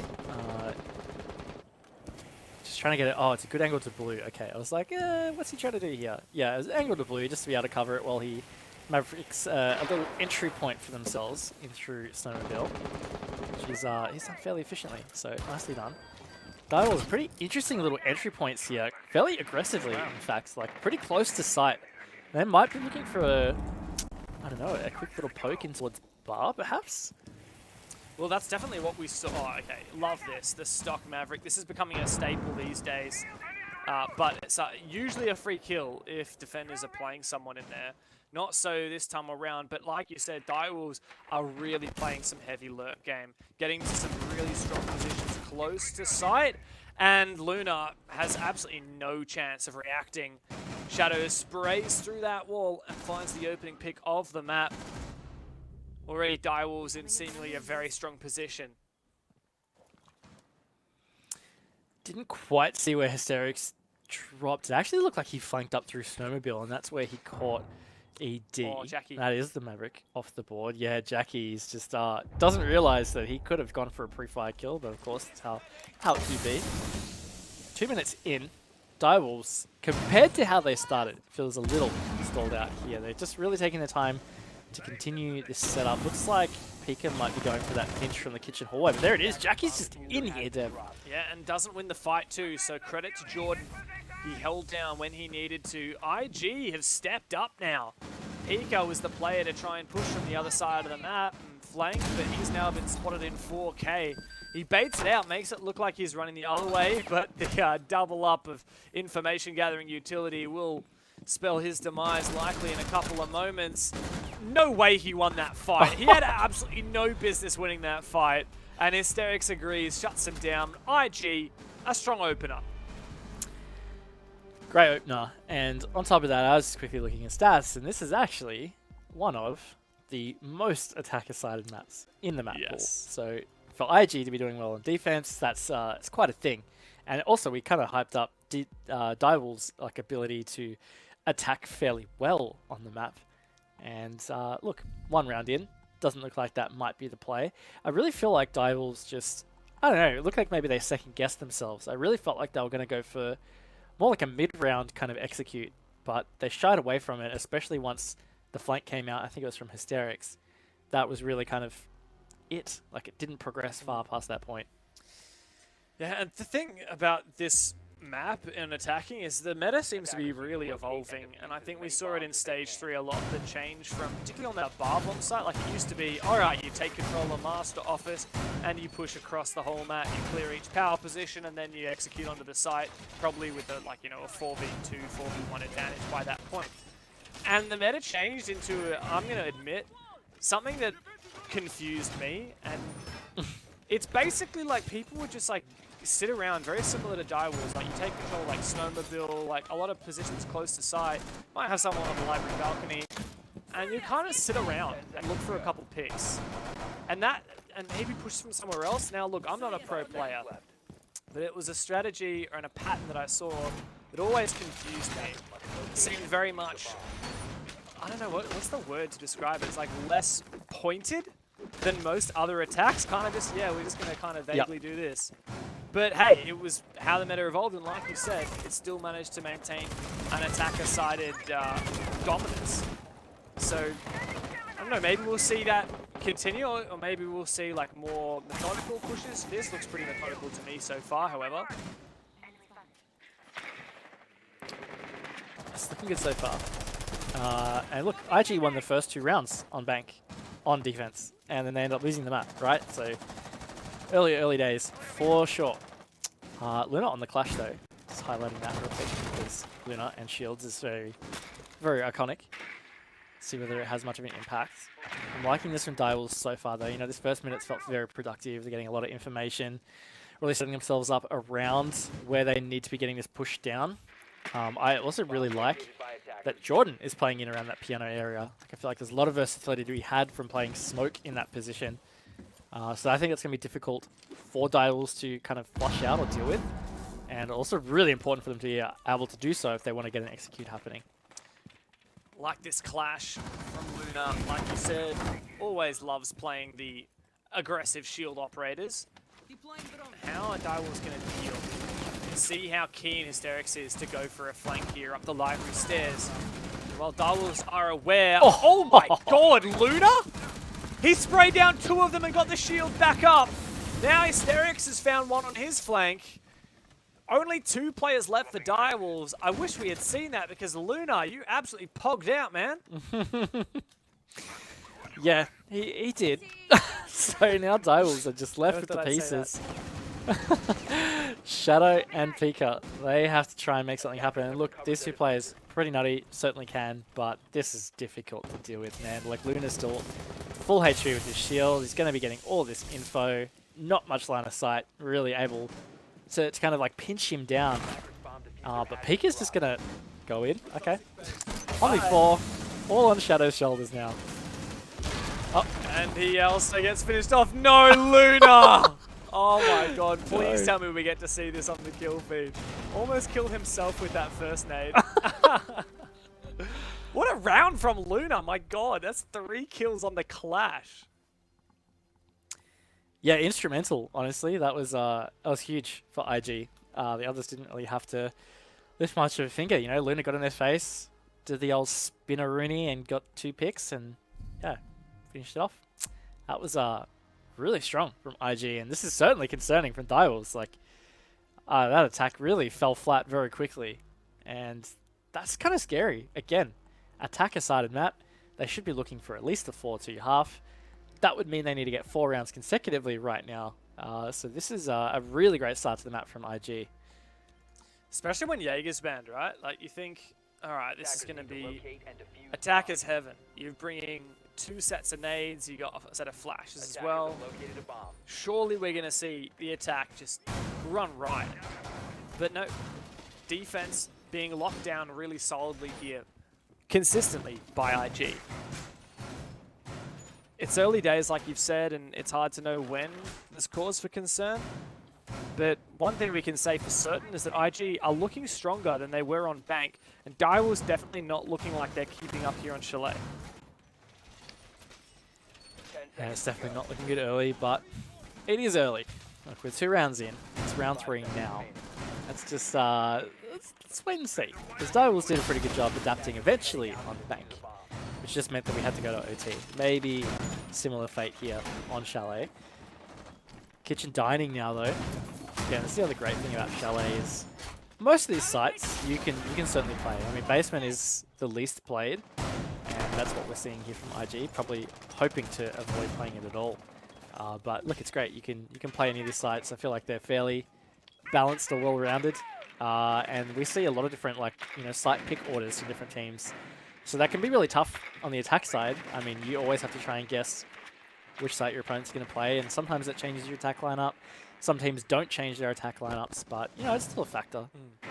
I love this kitchen bomb site. I think that it is the most dynamic of all of the objectives on this map. I think it promotes the most variety in gameplay. Pika's spotted out Joe. Was on that drone for quite some time, eventually lost it. Didn't seem to be able to capitalize on Joe. You can just sense palpably that Pika wants to jump in that window. Like, I can just see it. He wants to jump in that window so bad. Yeah, don't think he's going to do it though. I mean, he would die. 100% he's going to die. Yeah. No, he's looks like he's going to try and push through trench. Maybe push up west main, try getting a little entry that way. So really waiting for Direwolves to telegraph their push. Looks like they want to get vertical control, but they've got a bit of an obstacle here, and that's the hold that's happening in Master. Now starting to pinch from around Piano side though. One player in Office to help support. Got access, better access now I should say. But man, starting to lose a bit of time here. This is over half the round and they're still struggling to clear out this vertical play. Oh, but in goes ED. Oh, okay. He doesn't give a damn. He just walks straight on past. Hysteric's caught, unbeknownst to him, that ED had walked straight on through. There's still another player upstairs in the closet. Joe downstairs does find one. Oh, ED didn't manage to catch on the cross. Not sure which player that is. Perhaps it's Jordan. Speakeasy, I think, now in the corner of Solar, cut off from the window. That's Jackie Wu to clean up. And now Direwolves have not only a man advantage, but a really strong position with this vertical game available. They definitely do, but time's up. Managed to clear that mute gem and managed to clear Lunar Metal. So all on the shoulders of Jordan and Joe. They have managed to find one, but still, they have that man disadvantage and they have the clock against them. This site is going to start to get squishy though. Oh no! Direwolves prepare this push. And Jordan on that prone angle through the kill holes in the ankle height wall. Jordan's the last one left. Jackie Wu has that diffuser! What are you looking at, Jackie? There's no way that it ends like this! Joe's found 4 kills! The nade might be enough! Souffle perfectly plays it, cooks up a storm. My god, you made me nervous, mate, but Direwolves deny the ace and lock in their first round on this map. Oh, if that one had slipped away from Direwolves, that certainly would have been a tilter. But they've managed to lock it in. Really well played with the uncooked nade. I like that. You know, he's either going to stay there and get blown up, or he's going to have to move. I think that was a really smart play. But importantly, that's a big round for Direwolves. They really needed that. If that was to be Invictus 3-0, I think that really would have been a concerning sight. But at the end of the day, it's not what happened. IG are going to go to Bar Gaming now, which of course we saw in round 1, and they did win it. This was the one that we felt like Direwolves started with some pretty decent like conviction and direction on their push, and then it kind of just flailed out. Yeah, again, that's kind of just how I see a lot of teams attack this bomb site these days. Like, they take control of Snowmobile, they'll try and get a pick by Maving open stock, which funnily enough, no Maverick this time around, so I guess they figured it's not working. It didn't work the first time, Invictus not likely to play that position, so it's not worth trying. But, you know, I'm partial, especially when Jaeger is banned. Yeah, Flores is banned too, but I mean, you got plenty of nades, you can get a couple of flashes. Just go for like the stock standard, you know, mid-2021 attack that everyone would do, which is you take control of Master, take control of Office. Oh, there's a shield at the top of Library Stairs. Let's nade that out. You've got a maximum of 5 magnets to deal with. And how many? We got 2 nades, we got the Gon 6, another 2 nades, another Gon 6, 3 flashes, plus Twitch. You could potentially take out some of the magnets. Like, there is no way you could not like have enough utility to clear that. I reckon just go for that. It's the other thing to be said about pace as well, right? With Jaeger bans, well, Mars doesn't have all his magnets from the start, so there is certainly something to be said about trying to be more efficient early. Flush out the Wumai positions, so the shield that you're talking about there at top of Library Stairs. If you can get that earlier, then there's only so many magnets that can be applied to the area. I think that's certainly a bit of a position to exploit, I guess, against the defense. But I don't know, I guess Direwolves maybe just feel a little hesitant towards it. That being said, looking at their positioning right now, I think that's what they're going for, Dev. I'm very happy. I really am. I'm ecstatic. I can feel the endorphins rushing to my head right now.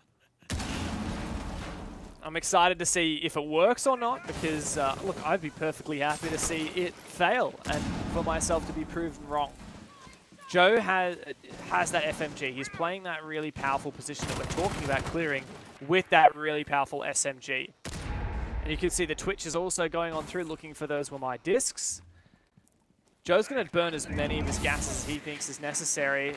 All of them, if needed. There's 2 shields, one at the top of the big pillar, and Speakeasy finds Jackie Wu. They've finally taken down that shield, but that doesn't mean that that position is fully cleared.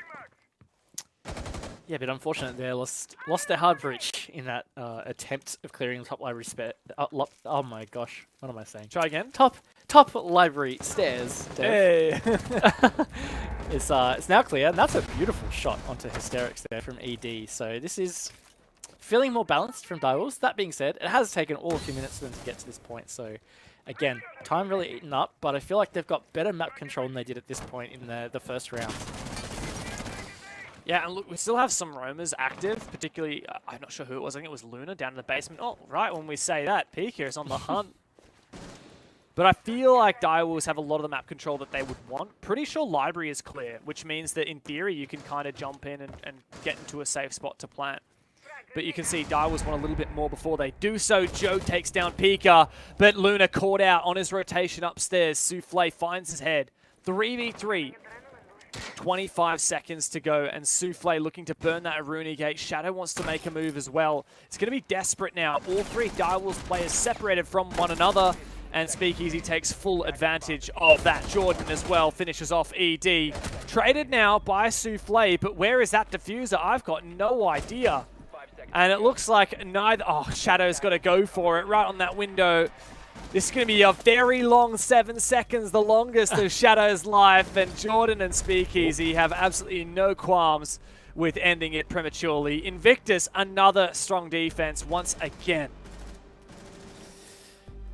Yeah, it was, and I think the other thing that was really great about that defense from Invictus is it really felt like Direwolves did a better job challenging them on that defense, and they still stood up to the challenge. So really, really good stuff from them. I was totally going to make a point, and it's just gone from my mind just as I got to it. So that's really cool. But Victus having a really good defense half right now.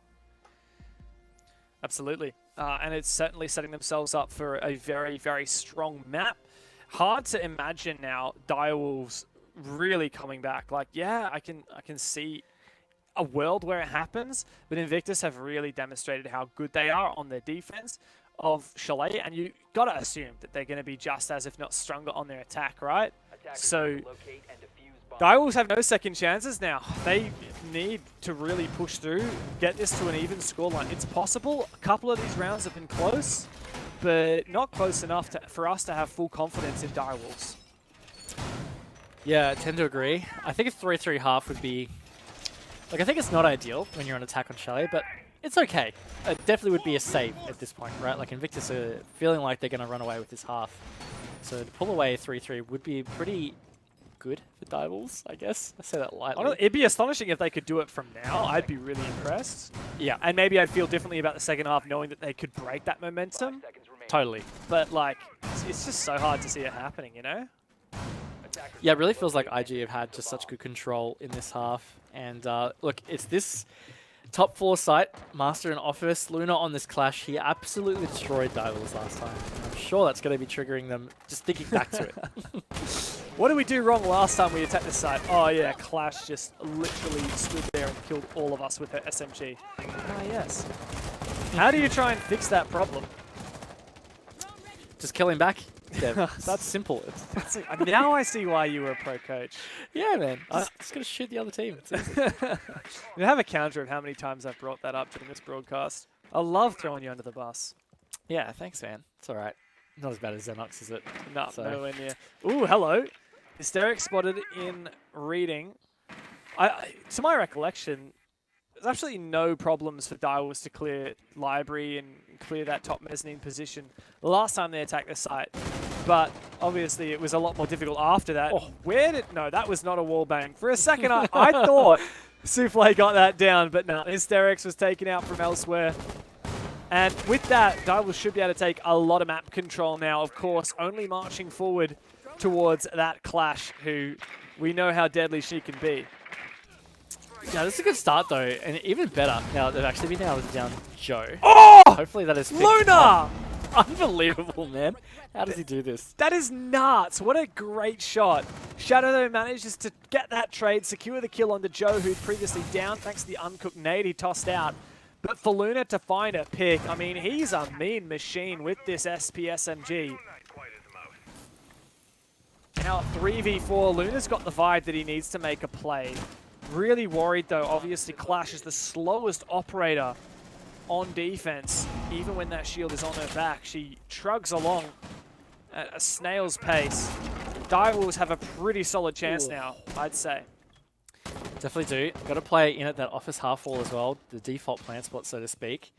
So they really are fairly set for this. Luna is the last really pin that they need to dislodge before they can start to really close this out. Jordan does still have some smoke babes in the pocket, but this is on the edge for Direwolves being able to close this out. It's just a matter of what happens here with Luna Metal.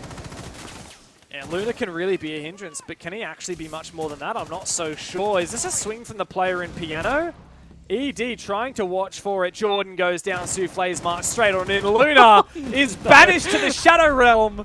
Forced outside and said, mate, you are not coming back in. Direwolves, credit to you, mate. You dealt with your demons and you've taken another round here.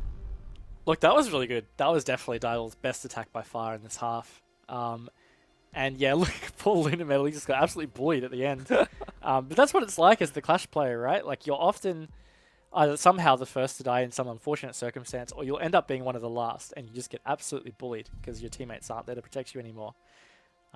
But look, I think Luna Metal did a pretty good job to hold it off to the point that he did. It's just Direwolves had a really good game plan for progressing that. And right now, this 3-3 half could definitely be doable for Direwolves.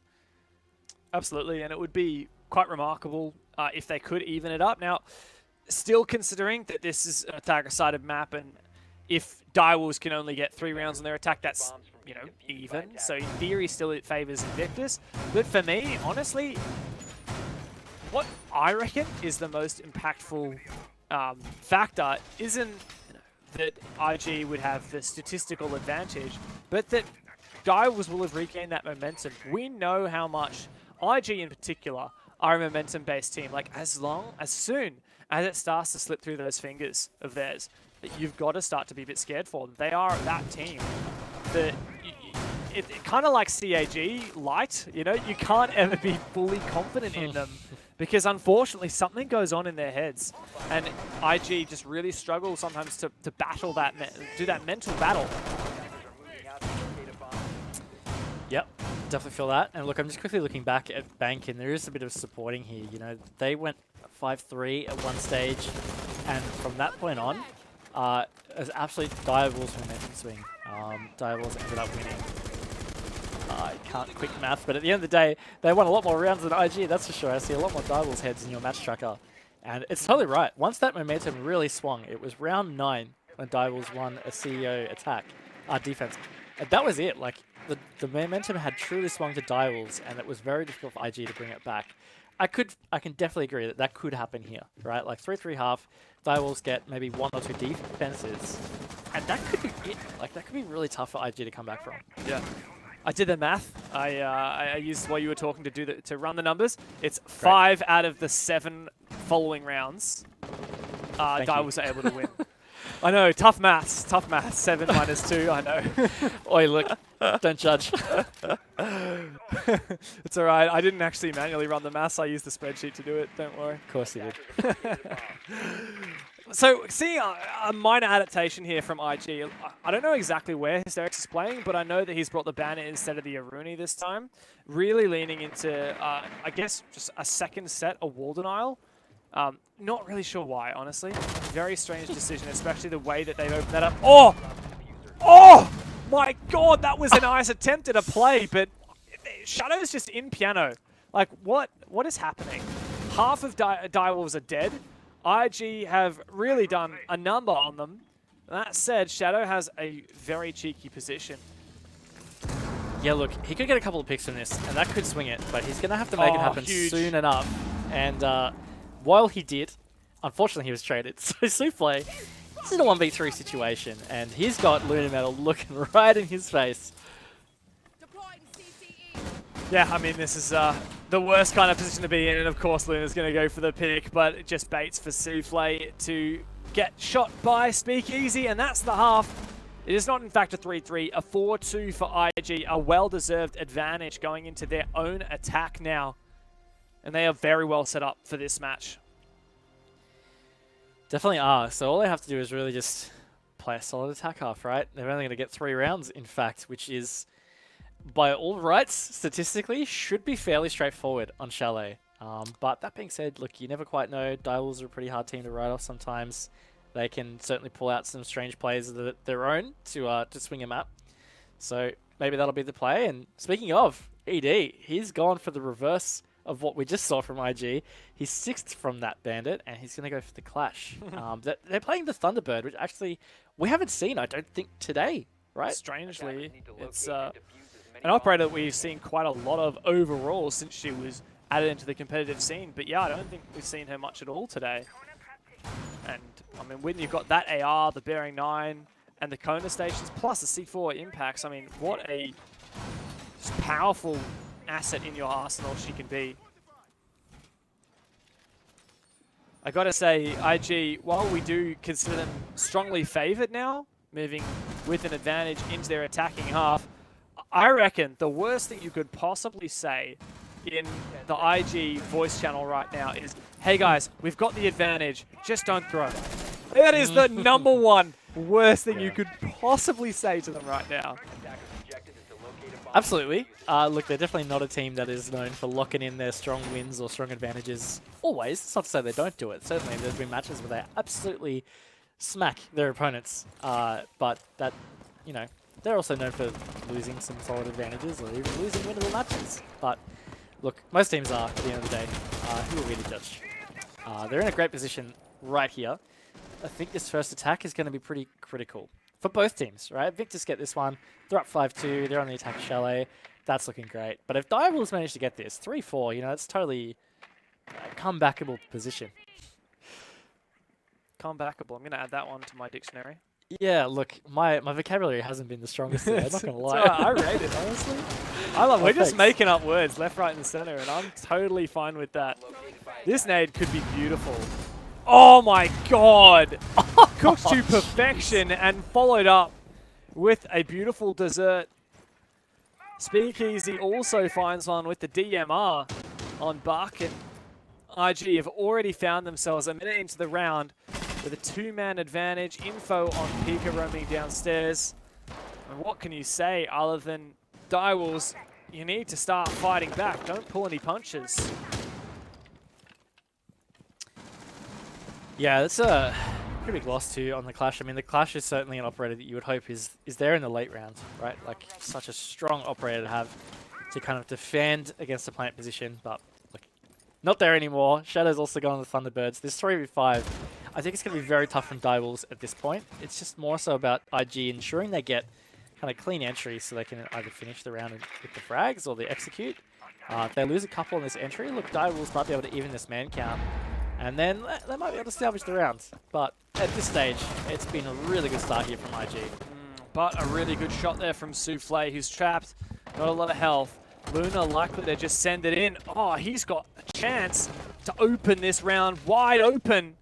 Now a 4v1. Poor Pika left all alone. Listening dearly for that repel sound. Yeah, caught on camera. That's not happening. A very dominant one for Invictus, perhaps the most dominant round we've seen yet. And they are barreling towards map number 3. They certainly are. 5-2 is such a strong lead to have, especially on your attacks. This is looking pretty much like an IG win. 2 rounds will secure that for the map and push us to map 3. Of course, Direwolves still have a shot, you know, 3 rounds. Could bring it back. You never know. Yeah, in theory, you never know.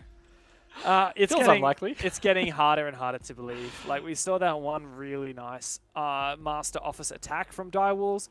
Redeemed a little bit of hope in me, but not being able to close out the half even, and then just having such a, you know, piss poor first defense round, to be frank, it's really, really scary for them. And we're starting to also see Invictus take advantage of that Jaeger ban too, right? Like, how good was that opening nade onto the Clash? Jaeger ADS would have been nice there, I bet. Direwolves banned it out. Yes, I'm sure it would have. Yeah, also a bit of an interesting play in general, right? Like, I don't know whether ED meant to get himself stuck in that position, but IG did such a great job to keep him stuck there, right? Like, you get the vertical play below, you got a player in the windows.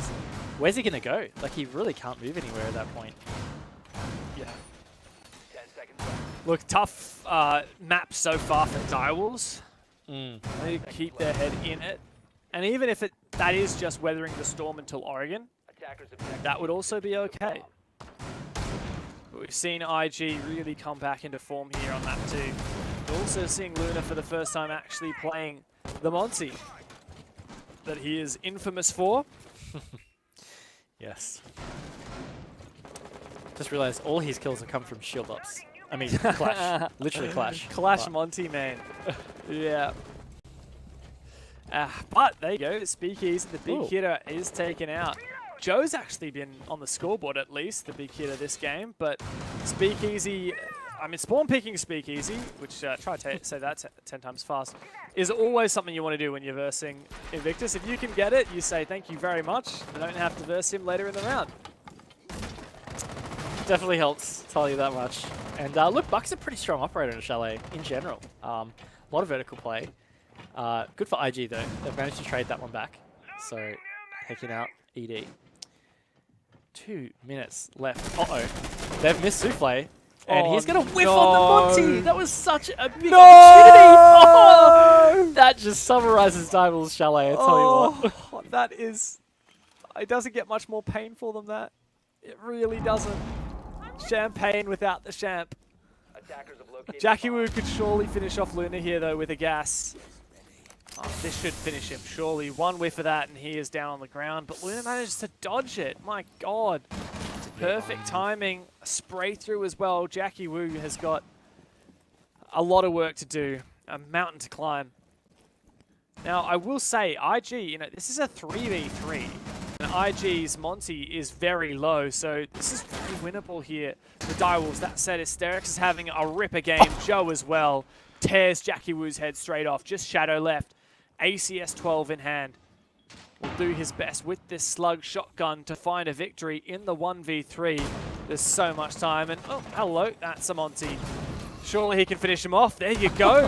One shot's all that's needed, and Shadow now has a chance of making this 1v3 around in his corner. Hysterix is low HP. One slug should do the trick, but Hysterix only needs a single bullet to take his head off.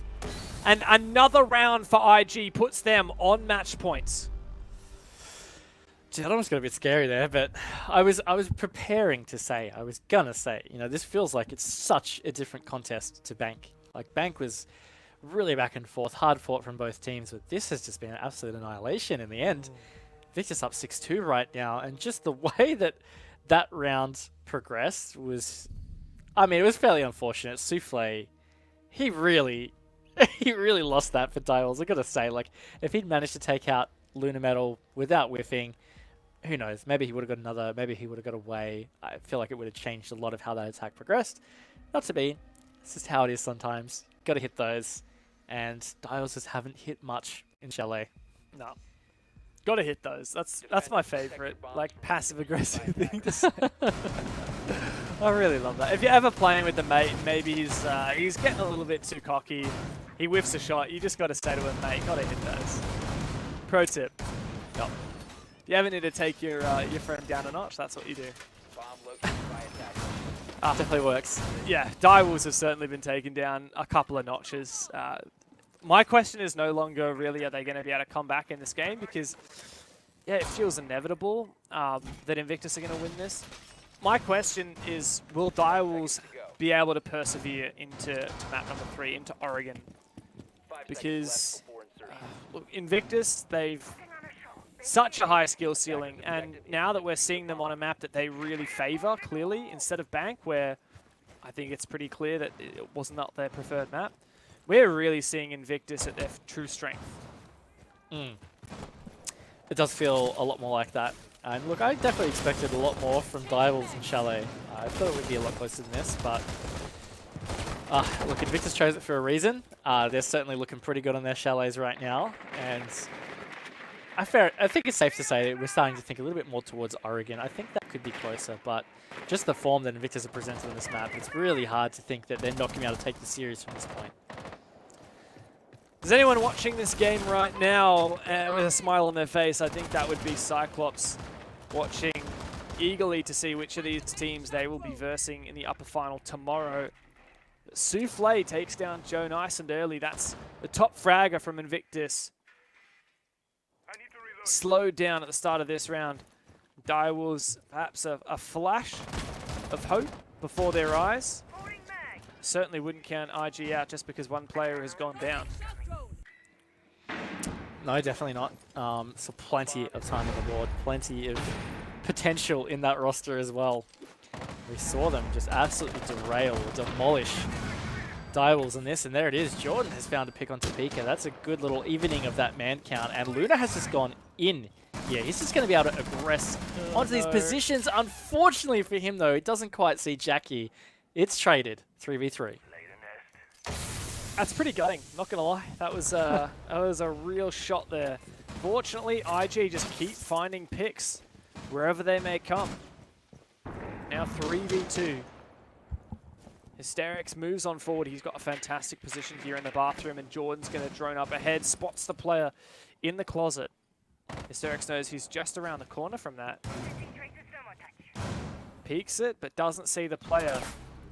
Oh, the lineup was perfect. The pre-aim on point for Hysterics, but the reaction time of Souffle was just better. And now it's only Speakeasy left, and we're left wondering, IG, what went wrong? What if Luna had just not pushed quite so deep? What if Hysterics had landed that shot? This would be a very different story, but for now, it looks like Direwolves might have this.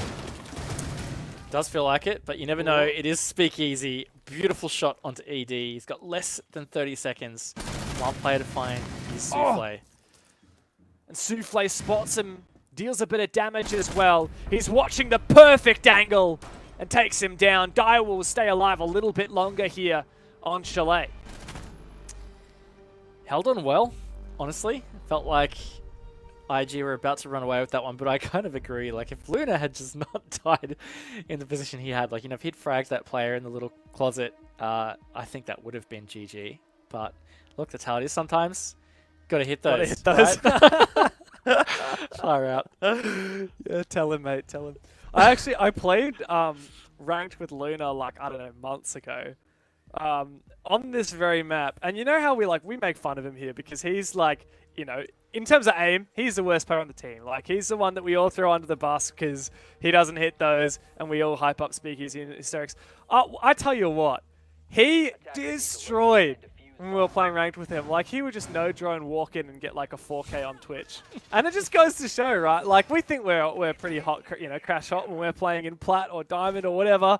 But, like, the worst aimers on these pro teams are better than, like, the best aimers that we would ever queue with. So, just remember that when we're having a go at him.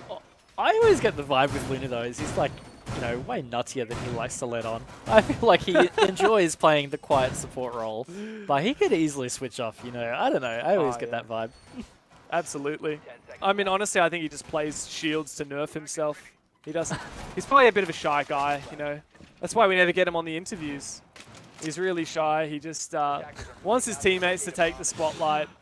He sits on the back line with the shields. Well, at the moment, it just seemed like they're in an unlosable position, right? Like, they lost that last round, sure. I know. Oh my god! Just as I said it, I was like, You oh wait, jinxed what him, have I done? There was a butt there you were going to go with. I mean, like, I was going to say, like, oh, but you never know, it's Direwolves. But, yeah, I mean, look, you put me in my place pretty quick. There should be no buts there, honestly. Like, Invictus really should lock this in. If they don't, honestly, like, if Invictus do not win this map, and I don't want to sound grim, but, like, that should cause some alarm bells, not just for, like, this tournament, but for Invictus as a whole. Like, if they can't close out a lead as strong as this on a map as dominant as this, like, unless if Dire will start absolutely, like, gaming, straight up gaming, like, Invictus should really have this in the bag. Yeah, it feels like they should, but hey, you never quite know with Siege. You never quite know with APAC teams in particular, I tell you what. But almost halfway through this round, Invictus certainly are taking their time on this one to really progress through. Speakeasy almost died on that rappel. Some pretty aggressive peeking here from Direwolves. And this is really key. Direwolves have been able to shut them out pretty successfully of taking Solarium. And I don't know, if IG can't get this anytime soon, I think it's going to have to kind of change the progression. Otherwise, they're really going to fall into that trap of not having enough map control. Speakeasy, though, he's finally found that opening onto Pika. I mean, absolutely. I think Invictus need to change something, even if they have found the first kill. They spent so long trying to breach this wall with Hibana, couldn't clear the mute jammer, and now left with not a lot to show for it. Speakeasy needs to be res, thanks Finka. The remote res, thanks to the Adrenal Surge, does the trick. A minute left. And this is, of course, Dining and Kitchen, the objective. Invictus don't even have top floor control. Yeah, that vertical push just never really got anywhere. Souffle, he's equal to man count. And now, 40 seconds to go. IG, you see Luna's still on the roof here. They're just going to have to make a call and start pushing. And that's Luna not making it through the window even. ED there to stand up. 30 seconds to go. It's falling apart here for IG in this round. Far out. At what point do we start to get worried no. for IG? Direwolves have made significant strides. This was a 6-2, looking to be a swift 7-2 on Chalet. Direwolves are clawing tooth and nail. 2 rounds in a row to fight back and push OT. Starting to feel like a, what have I done, Dev? Like, why did I say it? Invictus can't lose it from here, right? Oh, yeah. I'm just going to point out that we had a match point for Invictus 6-5 on Bank. Direwolves pull back, push it to OT, and take the map win. Surely they can't do it from a 6-2 deficit. Surely not. Hey, look, 2 rounds. It's just what they just got, right? Like, it's got 2 rounds in a row. They can do it again. Why not? Scary, scary prospect. The thing is, they've now successfully defended Master Office, successfully defended Kitchen Dining. Means they got to go back to bar games. Now, this was... It did end up in a 1v1 the last time Direwolves defended this, if you remember, but that really shouldn't have been a 1v1. Like, it was a 1v3 that I believe it was Souffle? Oh no, it was Pika on the Goyo. Made it back into a 1v1. But, there were a lot of questionable things happened earlier that round, right? Like, Invictus used that Monty to push on through, and there was a massive missed opportunity by I believe it was Souffle or ED, who could have very easily killed that Monty. So perhaps a bit of tightening up, and Direwolves could very much make this a fair fight. Yeah, I do feel that. And I'll tell you what, that would be pretty damn scary. If I see a Direwolves 5-6 in this scoreboard, I don't know. Don't know what I'll say. But it's definitely possible. You said enough. I think I have said enough. It's definitely possible. And look, Souffle, he's still trying to be cheeky here. He is hunting for drones in those rafters. He wants to remain elusive on that top floor. It really did almost work out so well for Direwolves in their previous defense in this one. And oh, that's an aggressive run out. Pika is not going to pay out with that one. Joe shuts him down. And yeah, look, that's risk-reward kind of play, right? Yeah, look, they'll be thankful that they've managed to get an early bit of man count, IG. Pika is actually, I just realized, having a shocking game. 2-10. Died every single round, even the ones his team has won. But IG now, with him down, can feel a little bit more comfortable, but they can't get complacent. There's a lot of maps to still take. Yep, definitely. And time, always going to be a factor. You can't take the foot off the accelerator, and Hysteric certainly hasn't done that. He's jumped in West Main.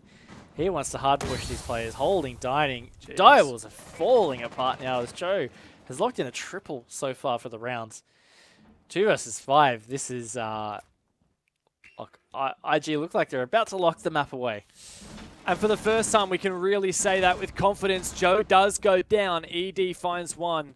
Very hard for him to get back into a safe position. There's a player crawling up from blue as well. If Direwolves aren't careful, they may well be taken out. Does Shadow have an inkling? Does he have an idea? He can make this a 2-on-3. Surely not. Raven, after everything we've seen, the 5v2 was a sure bet. Now Shadow's been spotted. ED taken down. And once again, it's an ACS 12 player who's got to clutch. This time it's Shadow. He's got info on the Monty, but the Monty knows exactly where he is too. A 1v3. despite there being so much time left, is going to be such a challenge. IG just have to find this one player, and the map is there as we go to Oregon. But they're taking it so slow, they know how much time they've got, and they're going to use all of it. Speakeasy and Jordan shaping up together. Shadow with the slug shotgun. He's got to watch multiple angles, and Luna shows that he's not just there for his good looks. He aims down sights and takes down that final player. Oregon is up next on the docket. Oregon certainly is, and that was a strong chalet from IG in the end. Dival's valiant effort, right? Like, they got a couple of rounds back in that second half. Felt like maybe the comeback was going to be on, but no, like, overall, IG just had such good control over Chalet. And look, that was the rightful result in the end, but look, I'm a little bit worried for Divals. I think a lot of that map was just not great. Don't hold back, man. Just say it. Nah. Like I said, vocabulary's in the bin today, so it's just, they looked bad. Sorry, guys. Yeah, look, it was a roughie. Definitely a roughie. But also, just want to say Invictus really stepped it up on that map. I love the Monty play. It was, it's no longer, it's not tokenistic. It's not like this little thing that is a crutch for Luna. It was something he specifically brought, seemingly just for that bomb site, funnily enough. And it seemed to work out perfectly. So IG can be happy that despite that 15-round behemoth of a match on Bank that they ended up losing despite having a couple of match points, they do manage to fight back. Oregon next up though, and look, it's hard to call from here. I feel like both teams have kind of shown an equivalent amount of skill, and both teams have shown some flaws as well. So it's very difficult to know where this is going to end up. Yeah, it does feel pretty hard to predict at this point. I still feel comfortable with the IG 2-1 prediction that I had. Like, I feel like, of what I've seen of IG's good parts, I think that's better than Dival's. I mean, of course, IG might not show up with their good parts. Like, they might just be feeling tired and just like, don't have enough in us for map 3. I don't think that's the case. I actually don't think that'll happen. But, it can happen. I still feel comfortable, though. IG, they looked really good on Chalet. Like, for a majority of that map, they just looked great. They're on match point. They've led a couple of rounds, sure, but I think at the end of the day, they had 80% control of that map through and through.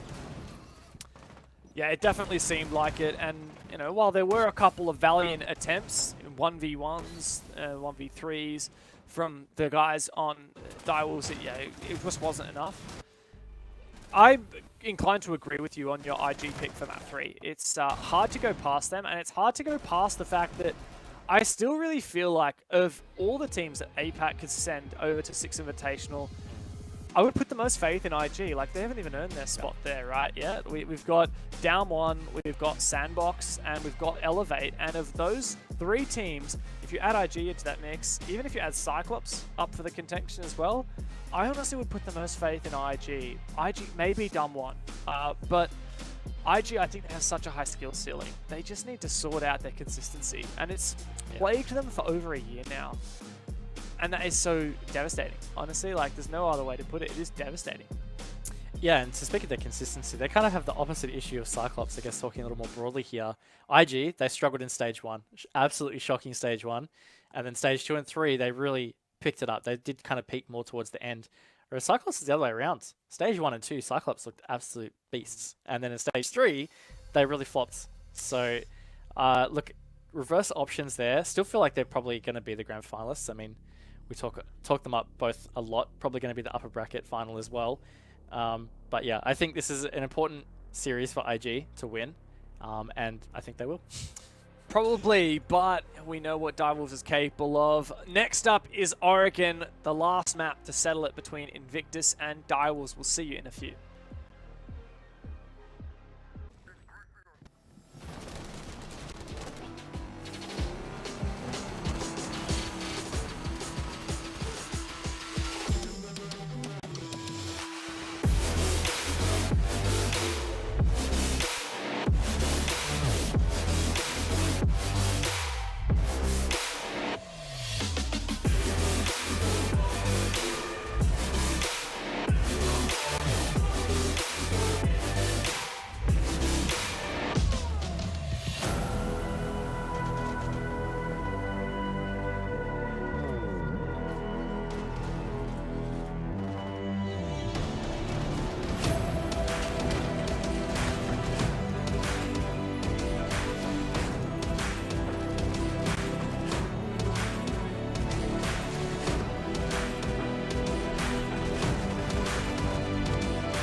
cards, yeah, I guess you got my intention. Got no place I'd rather be, feel like another dimension.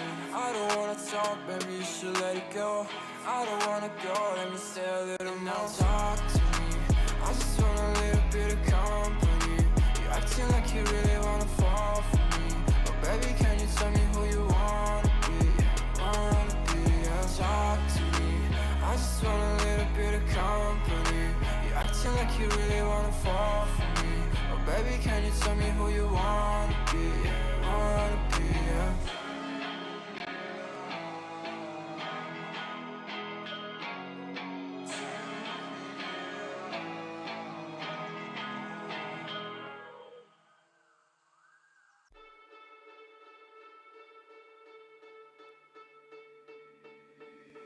You thought that I was blind, but to be honest, I don't mind. Cause I don't feel the same way I used to do. Every time I see you, I know the truth. Cause baby, every fucking time you've played me, you should know that I don't give a single fuck about you and your words. All the times you lied to me, bitch, I took notes. I don't know what to say. I thought you loved me, but you ran away.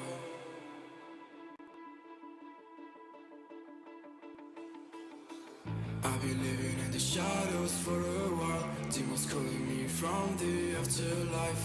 Dark doesn't face me anymore. I can see my tears into gold. Yeah. I don't care, no, I don't care. Yeah. I don't care, I said, cause baby, every fucking time you've played me,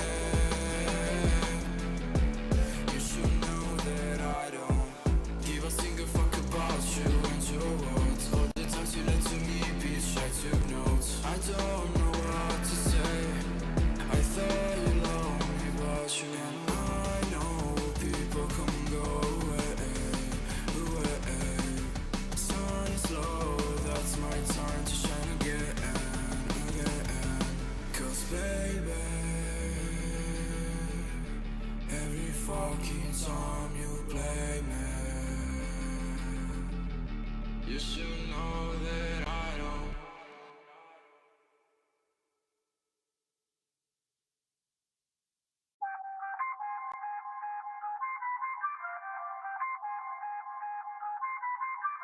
I feel on top of the world, I feel on top of the world right now. I feel on top of the world, I feel on top of the world right now. I always wanted the world, I wanna conquer the world right now. I feel on top of the world, I feel on top of the world right now. I call the shots in the man with the plot and we only go bombs away. Ain't no one protecting my mind as a weapon, that's why I'ma dominate. Taking advantage of every second, now I ain't got time to waste. They all tryna sign my name, they want me to sign my name. Counting your blessing while I count that in my winnings. We take 50s and 100s and throw them up to the ceiling. Everything I envision, now everybody gon' witness. Only difference between us is I ain't stop till I finish. Yeah. I feel on top of the world, I feel on top of the world right now. I feel on top of the world, I feel on top of the world right now. I always wanted the world, I wanna conquer the world right now. I feel on top of the world, I feel on top of the world right now. Savage, you've been distracted, your best my average, there's a reason for that's a fact. So they snapping back, mad at the fact that I don't have a backup plan, I ain't need that. Outworking everybody when I relax, so I ain't tripping about none of y'all feedback. Heard that, wonder when I'm gonna peak at. And that's why you count your blessing while I count that in my winnings. We take 50s and 100s and throw them up to the ceiling. Everything I envision, now everybody gon' witness. Only difference between us is I ain't stop till I finish. Yeah. I feel on top of the world. Well, there is one map left in this series between Invictus and Direwolves, and it's been pushed the distance. That said, we can't help but feel like IG are the ones to go forward into the upper bracket. We're going to find out in the next hour and a bit, though, on Oregon. Now, you were saying, Raven, Oregon, not a map that seems to be super popular these days. Yeah, look, it's getting a lot less play, and look, as I have been saying throughout the cast, I've been diving into a lot of the stats from the major. It's the equal least played map for the entire major, only 6 plays, so that's across group stage and playoffs. That's pretty nuts, actually, because it was definitely the most played fairly recently in 2021. So yeah, look, I think it's going to be quite interesting to see how this progresses. Actually, looking at APAC South Stage 3, it was the second most played map, so it's just something about APAC South and playing Oregon seems to be a thing.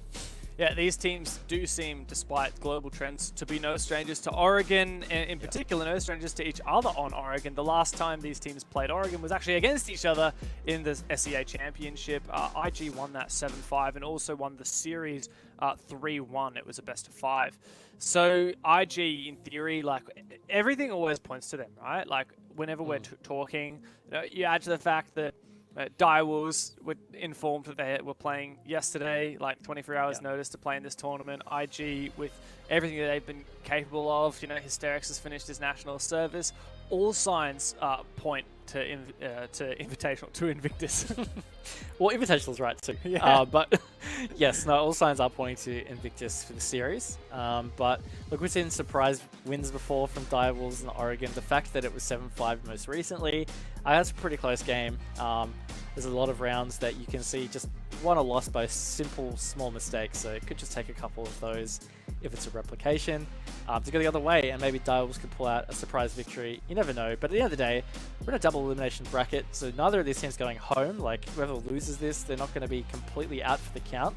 That being said, they will have to back it up again in like within 20-30 minutes at the end of this series. So that's it. Loser of this game will go and play Talon, and in theory, like that should be a much easier game. At least we're ready to be surprised, but we had a pretty strong expectation that Talon didn't look great against Cyclops, and both of these teams are looking quite strong. Ready to be proven wrong, but especially considering the marathon that these two teams have been playing, it's going to be a long night. It's no longer day anymore. It's almost 7 p.m. here in Australia, and for these teams in Southeast Asia, they're only a little bit behind us in terms of the time zone, so it's going to be a long one. I really hope they have time to go grab some dinner, because they are going to need all of the energy they can to push through this one, and then the loser, of course, to face Talon. The winner's also not all done and dusted. Like tomorrow, they're going to be playing Cyclops, and then you've got the grand final as well. So there is so much siege between these guys and the Invitational. Yeah, I feel like the benefit of winning the series is that you get that little bit of a break, and then you've got like the upper bracket final, and if you win that, bit of a break again, and then the grand final. So at least you get to spread out like your bracket run. Whereas if you're constantly kind of like on the L, like you lose this, you got to play again later, and then you got to play another BO3 tomorrow, as well as the BO5 grand final if you get into it. So that's really where the advantage is here to win the series and go through the upper bracket. Is you at least get breaks, you get to space out that rest, you kind of get to spread out your fatigue, I guess. Yeah, and it's hard to go past IG at this point. Oregon is a map that, they beat Direwolves on. They're not flawless on it. Like they lost to Sharper, funnily enough, in the SEA Championships. Bit of a strange surprise, I guess, to lose to a team like Sharper. But hey, it is what it is. They also beat Sonics on it in Sweden, which is, love to see that. But aside from that, haven't played it much recently at all. If you go a bit further back to like stage 3, they beat Knights and Q Confirmed, two really strong, well, I guess maybe can't say that about Knights anymore, but one really strong APAC South team and Knights. I don't have as many like positive results for Direwolves in recent history. I think the main one that's standing out to me, like I've just been trying to skim through their Oregon results. The main one that really sticks out to me is they actually beat Cyclops 7-2 on Oregon, and that was in stage 3 playoffs. So like that's a pretty decent victory. That being said, Cyclops are fairly known to sometimes drop a map here or there where they really shouldn't. But at the end of the day, dice. Like, exactly. But at the end of the day, like I think that's a pretty significant win. So look, I think Direwolves definitely have it in them to pull out those kind of clutch big victories on Oregon. This could be their next occasion. And look, when on bank Direwolves banned out the Monty, we kind of had a bit of a chuckle and said, oh, it's a bit outdated. Invictus can play without it. And when we saw Invictus play Monty last map, Direwolves were like, I am bloody done with this, mate. This is, I'm sick of it. I wonder if they're going to ban the Clash as well, because I would not want to play Invictus on Oregon with Clash on the board, especially with what Luna was able to achieve in the last map. Direwolves tried it themselves and it was shocking. So we'll see if Direwolves do double down on that. Yeah, I was actually thinking the same. And honestly, like, I mean, of the the operators left up. Well, they might ban the mirror. They might ban the Valkyrie. Oh yeah, it's a tough one. Yeah, I think there's still some strong bans outside of the clash, but honestly, like the way that Luna was playing in that clash and the difficulties that Divals had, I wouldn't be surprised. Like I think it would actually be a half decent ban. Yeah, well, Left it's it left in. I mean, it's such a hard call, right? You got Mirror and Yeah. Valkyrie left in, the two most banned defenders in every like just in Rainbow Six Siege in general, like the two Yeah. most banned defenders, bar none. Full stop. Every region, every level, like yes. And you want to ban the clash, and you just it's such a hard decision. I guess they just they don't have mirror strats. They just don't want to play mirror. Maybe they don't often scrim with or against mirror, and mirror can really change the environment and the nature of a setup just as much, if not more, than a clash. So it feels inevitable. It of course does leave it wide open for IG when they head onto defense. Yeah, definitely a lot of potential situations, but hey, they don't have to worry about it until the second half at least. See if they can Put it off. put in. Yeah, I like my Like it- homework. exactly. But something that I was going to say is I definitely remember Pika absolutely slapping as Ella on this map in particular. There's something about him on this map as Ella. He manages to get quite a few kills. Trying to remember if he plays Shotgun or Scorpion. I think I've seen him switch between both, but either way, can be quite annoying. But something I really like about the Dials lineup is the way they've rotated in a Pulse as well. You know, getting a lot of that extra info gathering. 10 seconds. Valkyrie was available, but they've actually opted for the Pulse. Pulse is great for 5 seconds the left. basement site because all of this hard floor in lobby and meeting and even the rear stairs, right? Like you can't be shot through that, but you can scan through that. So you can say, oh, there's two in meeting right now and no one watching main stairs. Go for a flank. You have so many options, don't you? Absolutely, lots of options, and then uninterrupted intel as well is the other thing, right? Like, doesn't matter what the attackers throw at you, if you're under that hard floor, it's uninterrupted. There it is though, Pika. said his name. I told you. It's so funny. Something about Southeast Asian teams as well. They seem to love their Ella. As old as time, Southeast Asian teams have hung on to Ella far longer than any other region, it seems, and Pika is no exception. What a player to take down early as well in Speakeasy. Hysterics, the other big hitter, already taken down. Joe's always happy to pick up the pieces, but he takes so much damage for his trouble. Jackie Wu might be biting off a little bit more than he can chew, though, peeking in the hallway. Oh my god! That is siege timing! Welcome to siege timing, mate. Oh, so unfortunate. Souffle's managed to find another pick off of that. Luna goes down now, and IG, within that first minute, before the attack could even really start, they are in such a difficult position. And Divals are just everywhere, all over the place. Pika is still hunting for another pick here. He's toying with the player at the front door. He's decided he's finally going to drop back through Freezer. Souffle has also dropped back, and that's it. Divals are on site, 90 seconds to go. 3v2 though. Jordan's at least found one more pick. This is definitely winnable. Pika's low, but so's Joe. I don't have any more rhymes than that. Let's see how Invictus go on their attack. That was fairly clean, not gonna lie. Thank And you. oh, Jordan! Oh my god! What? Speaking of clean. Oh my god, Jordan, there's no way. Jackie Wu in a 1v3. Attackers have located a bomb. Joe and Jordan and Jackie Wu, the three Js, ready to dig into this. A whole minute left. Jackie's got to show what he's made of and prove his mettle. A very, very tough ask for him. Jordan's already found 3 on this round so far. Jackie's holding the angle as Joe peeks. He's taken down. Jordan, you got to make good on what you started. Their diffuser. Jackie Wu wants to clutch up, but the Maverick's taking his time. Diffuser in hand. Joe likely going for info. There's no way! There's no way! He went for the revive! Jackie Wu is the superior J. That was a nuts round. Oh my god.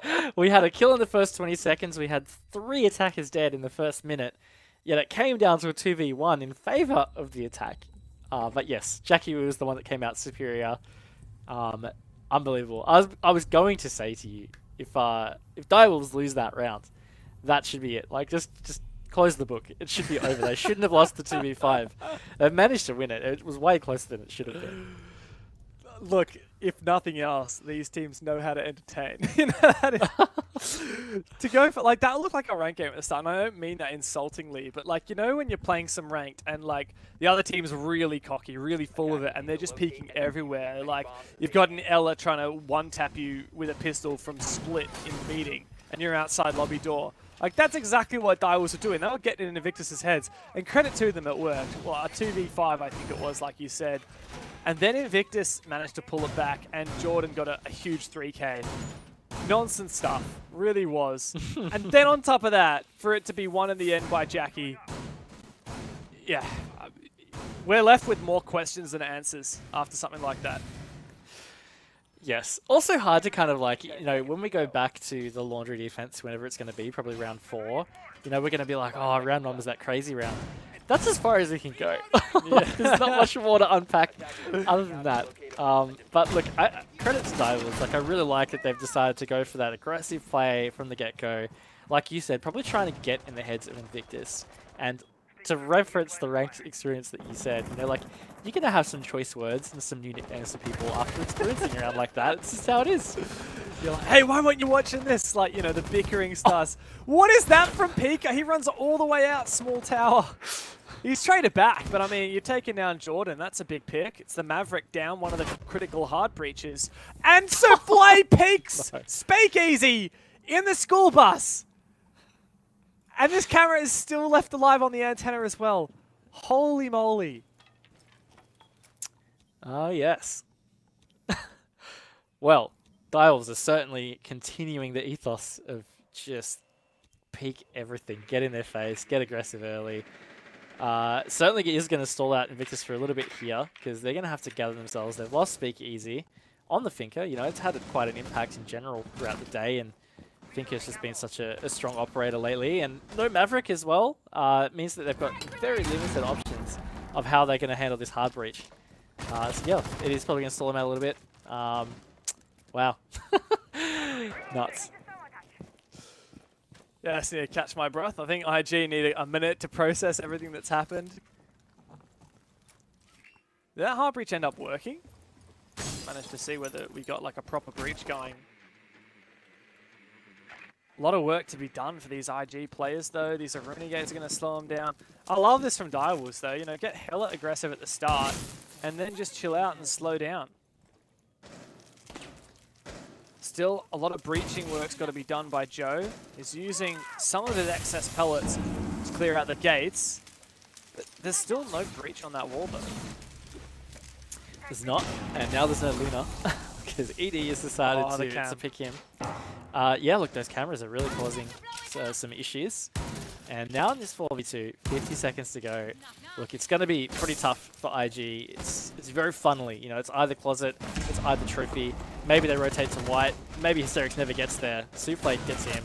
And all alone is Joe. I don't know what just happened, but Direwolves got the round. Direwolves are having a laugh right now. They have returned to their most basic instincts and just sent it. They've got a taste for blood. And 2 rounds off the trot. What can you say other than, hey, we're definitely not banning Valkyrie. We are going to use and abuse. Yes, they are. It's facilitating some serious aggression. At least I think it's all based on these of the Valkyrie cameras. But the other thing I was going to say is just a really general sweeping statement. Just we really don't see much IQ these days, do we? Like, even when you see Valkyrie is kind of running rampant, like, you just wouldn't expect IG to probably 6th to an IQ. I could probably count on one hand the amount of teams that I see still fall back to the IQ, you know, to try and counter something like that. I'll tell you 2 things. If you give IQ either A, hard breach secondary charges instead of her Claymore, or you give her the Gon 6 instead of her pistol, or maybe as well as her pistol. Like maybe when she clicks her gadget, she gets her pistol and her like scanner, but she also has like a Gon 6 as well. Ooh, yeah. Either of those, and she will be back like viable. Because it's like, the reason we don't see much IQ is it's like, it's a cost benefit, and you're like, we can't really justify bringing someone who brings nothing valuable but her scanner and maybe arguably breaching charges if you want to go for vert. But even then, like, so many other ops bring breaching charges, and you probably have like a buck or a sledge anyway.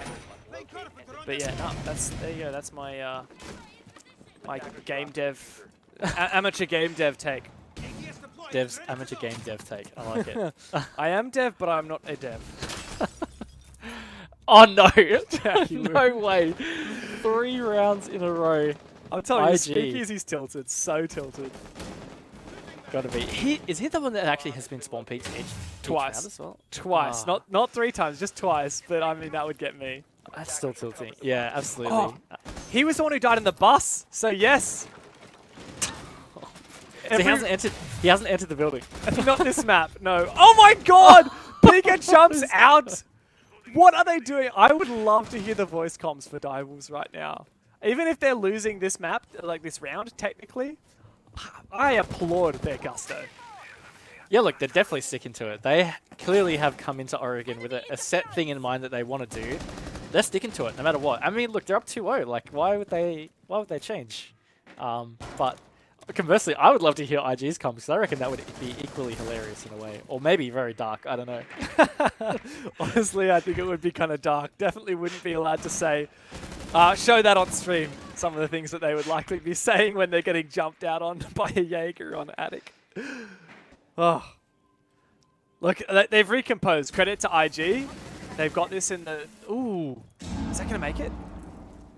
No. No, I don't think it did. Just too late on... No. Wait, no. Oh, so sorry. The thermite exothermic charge was on the attic walls, the floor above, not on this wall.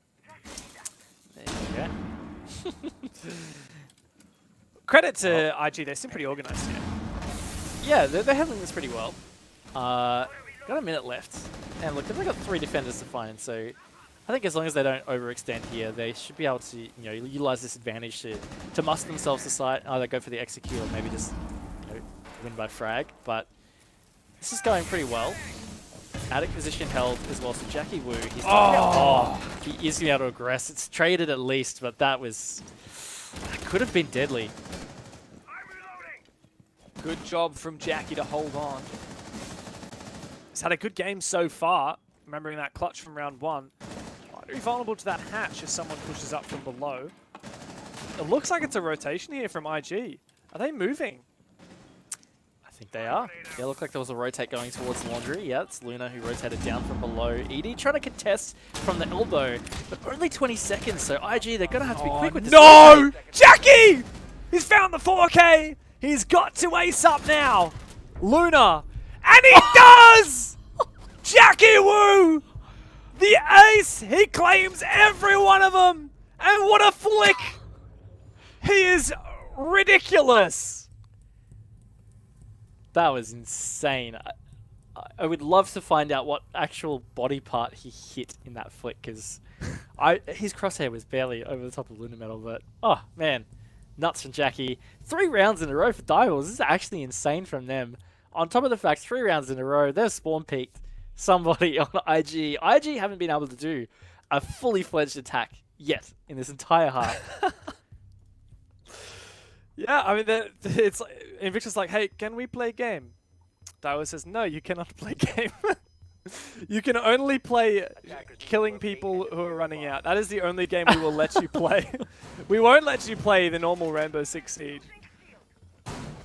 You must instead play Fly Swatter Simulator. Yeah, that's a pretty accurate representation. So look, I'm curious. I feel like they're going to stick to their guns here. I think Direwolves are going to spawn peak. I mean, why not? Last round, Yeah. Jackie Wu spawn peak, killed Speakeasy. He proceeded to get 4 more kills that round, including acing in the 1v1. Silly business. Yeah, good times. Well, look, IG, they're going to have to dig deep a little bit here. Like, this is quite the deficit they've got to fight back in this half. And sure, like, Direwolves have been playing a very special way, but at the end of the day, they're winning rounds. They're up 3-0. This is a series to push you closer to going 6 Invitational. Like, this isn't for Elo. This is for a potential spot at the 6 Invitational. Like, Yeah. this is starting to get a little bit worrying for Invictus. I just realized we got here ready to go at 12 p.m. It's now nearly 8 p.m. We're not even halfway through the... Well, it's 7:09 p.m., right? So, like, it's been 7 hours. By the time this is over, it'll be 8 p.m. We got 2 more BO3s to go. This is going to be a hella long night. Definitely a long night. I mean, like, thankfully for you and I, we rotate off after this map. Poor Manic. Poor Rob Manic Monday, who has to host the whole day. He'll be right. He's a big boy. He is a good boy. And, you know, that's just us, right? That's just us on the broadcast. We don't actually have to compete for a spot at the Six Invitational. Like you were saying, if IG lose this, you know, they'll be so tilted, right? And then they'll have to go play Talon.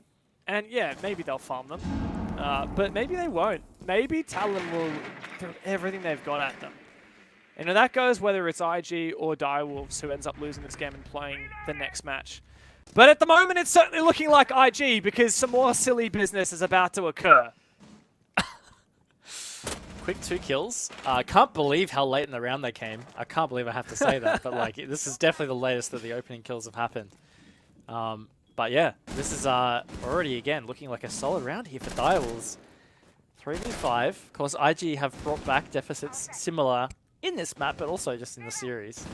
Souffle is still looking to get aggressive around these laundry stairs. They know where the pressure's coming from. Somebody putting pressure into Freezer. I believe it's Speakeasy on the Finker. But this is where it gets challenging, right? Like when you start to lose these players and you haven't been able to put much pressure on site, there starts to be a little bit of gapping in your utility in terms of what you can use to flush people out. At least they've got 4 frag grenades in the pocket though. That could certainly help. 3v5 is so difficult though. Like if they're not given a chance to bite, if they're not given something to grab onto here, it's going to be so difficult. But that is exactly what they needed. Speakeasy finds one, commits and gets the double. That's huge for him. But Souffle's got the position in Laundry and he's retaken that diffuser. This is looking grim now for IG. Even if Speakeasy can hit some gnarly shots, he doesn't have that diffuser in his remit. And Direwolves will be able to hold on. There's ED on the off angle. Unbelievable. 4 straight rounds for Direwolves. Dream start, honestly, for Direwolves on this map. They have been going amazingly. And they have won every opening kill so far. One time it was traded, one time. But they've been able to back it up phenomenally. And I'm seeing attack pause coming out. And I'm pretty sure it's got to be IG at this point. Yeah, it's got to be. There's no way that Invictus sits here and continues to take it without changing something. Honestly, take your tactical timeout. Don't talk strategy. Just you got 60 seconds. Like, go make a cup of tea. You know, go chill out. Go just like take 10 deep breaths. You need to chill out because after the momentum built up by Invictus's fairly dominant Chalet, Direwolves have ripped them a new one. And, I mean, Direwolves are showing absolutely no signs of slowing down. They commit. Even when they end up losing a couple of players and looking a bit silly, they still commit. And that's panning out for them. Unbelievably so. It is. And look, I think it's great that they're actually committing to it, right? Like, often you'll see a team pull it out 1, maybe 2 rounds, and you're like, oh, that's stretching it a bit. Like, you got to stop there. No, Direwolves have not. They have doubled down every single round. They have wanted to be aggressive. They have sought those opening kills, whether it be by Swarm Peak or just pushing the entries from Invictus. And they're coming out on top, and I just think it's really great that they're not letting up. You know, it's kind of like following that ethos, right? If it ain't broke, don't fix it. Like, I haven't lost a round yet, so why would they bother changing it? Just see what you can get away with, honestly. It's like, keep going until it no longer works. If you lose a round, then you can be like, maybe we need to change, maybe we need to stop. But until then, just keep going. And even the rounds that maybe they should be losing, they've still got Jackie Wu there to just do some nasty things. I still cannot get over his ace and the flick at the end as well. So messy, and yet so hilarious. 5 seconds. No, it's been an interesting little map so far. And on the topic of Jackie Wu, I'm trying to remember, was he their most recent addition or was that Shadow? So Shadow, to my recollection, was their sub for a while, and then like they kind of bounced him in and out for a while with Ray, who used to be their captain, I thought. Yep. But yeah, like before that, like Jackie Wu was I think he brought on start of stage 3. He was like a bit of a newbie. We didn't really know much about him. I think he'd maybe played some like nationals, but that was it. Well, it certainly has worked out for them so far. And I mean, look, they were pretty decent in stage 3. I don't think we provided as much context on that at the start of the series. But Direwolves did finish in 4th place for stage 3. And that was actually only 2 points behind Invictus. Direwolves 2 points away from a direct qualification for the major. That's pretty big. That's APAC South for you though, right? Like how close was that league? Even into playoffs though, like if you remember, Direwolves actually managed to get a win over Damwon in one of the BO1 games as well, and sent Damwon down into the lower bracket. Of course, they ended up coming through and winning, I believe it was the lower final, and making it to the Sweden Major anyway. But it just goes to show how good Direwolves are. And this is, oh my god, this is so devastating. Yeah, well look, at least as the trade comes through here for Speakeasy, he's just gone to site, and I think that's very symbolic of how this has been for IG at this point. Dev, the round is over! 2 kills happened 15 seconds ago, and then that is it. The whole round has gone by. Direwolves are up 5-0 right now. I'm telling you, if this was a ranked game, my teammates would have already called GG. Like, if this was some matchmaking right here, my team would be tilted out of their brain. I honestly did not believe it was going to go down like this, Raven. Like, if you had told me after Chalet is like, haha, get this, Devils are going to go 5-0 in the next map, I'd be like, mate, you're dreaming. And yet here we are. Like, what? Like, when will IG turn the tide? No, yeah, whatever. If this is a defender-sided map, that's fine by me. But 5-1 defender-sided, like... I honestly don't think it's that. I just don't think it is. Like, I think it's just Direwolves have played a certain something, and Invictus have just not handled it. Like, I don't know. They just continuously round after round. They lost the first 2 or 3 rounds was all to spawn peaks, first 20 seconds, and then the last 2 rounds, yeah, it's cut mid round, which is a bit more acceptable, but it's still been based on some kind of aggressive play from Direwolves, and they've managed to get 2 from it both times. Like, it's just... yeah, it's nuts how consistent Direwolves have been able to keep it for this half. At the end of the day, they're in such a good spot right now. They managed to win this round. They're on match point. Like, Invictus don't have any second chances there. They have to get a 6-0 to push it to OT. And I will say, I actually think Direwolves have been a part of one of those games. I think Knights were up 6-0 against them once, and they came back. Like, I think they still lost the game, right? I think they did. It went 6-6 and then Knights finished them off. But yeah, like Direwolves are a team that, oh my god, Shadow. Joe's got no clue. Direwolves one of those teams I think just have such strong mental, you know, and you know, they might not be the strongest in every department, but like they're not going to get tilted. And I think especially right now, like with their situation, you know, losing in the open quals, having APR, their spot taken away, and Direwolves coming in for the closed quals, like everything just says Direwolves just give it your best crack, like whatever, no pressure. And they are, you know, taking that mantra and achieving wonderful things with it.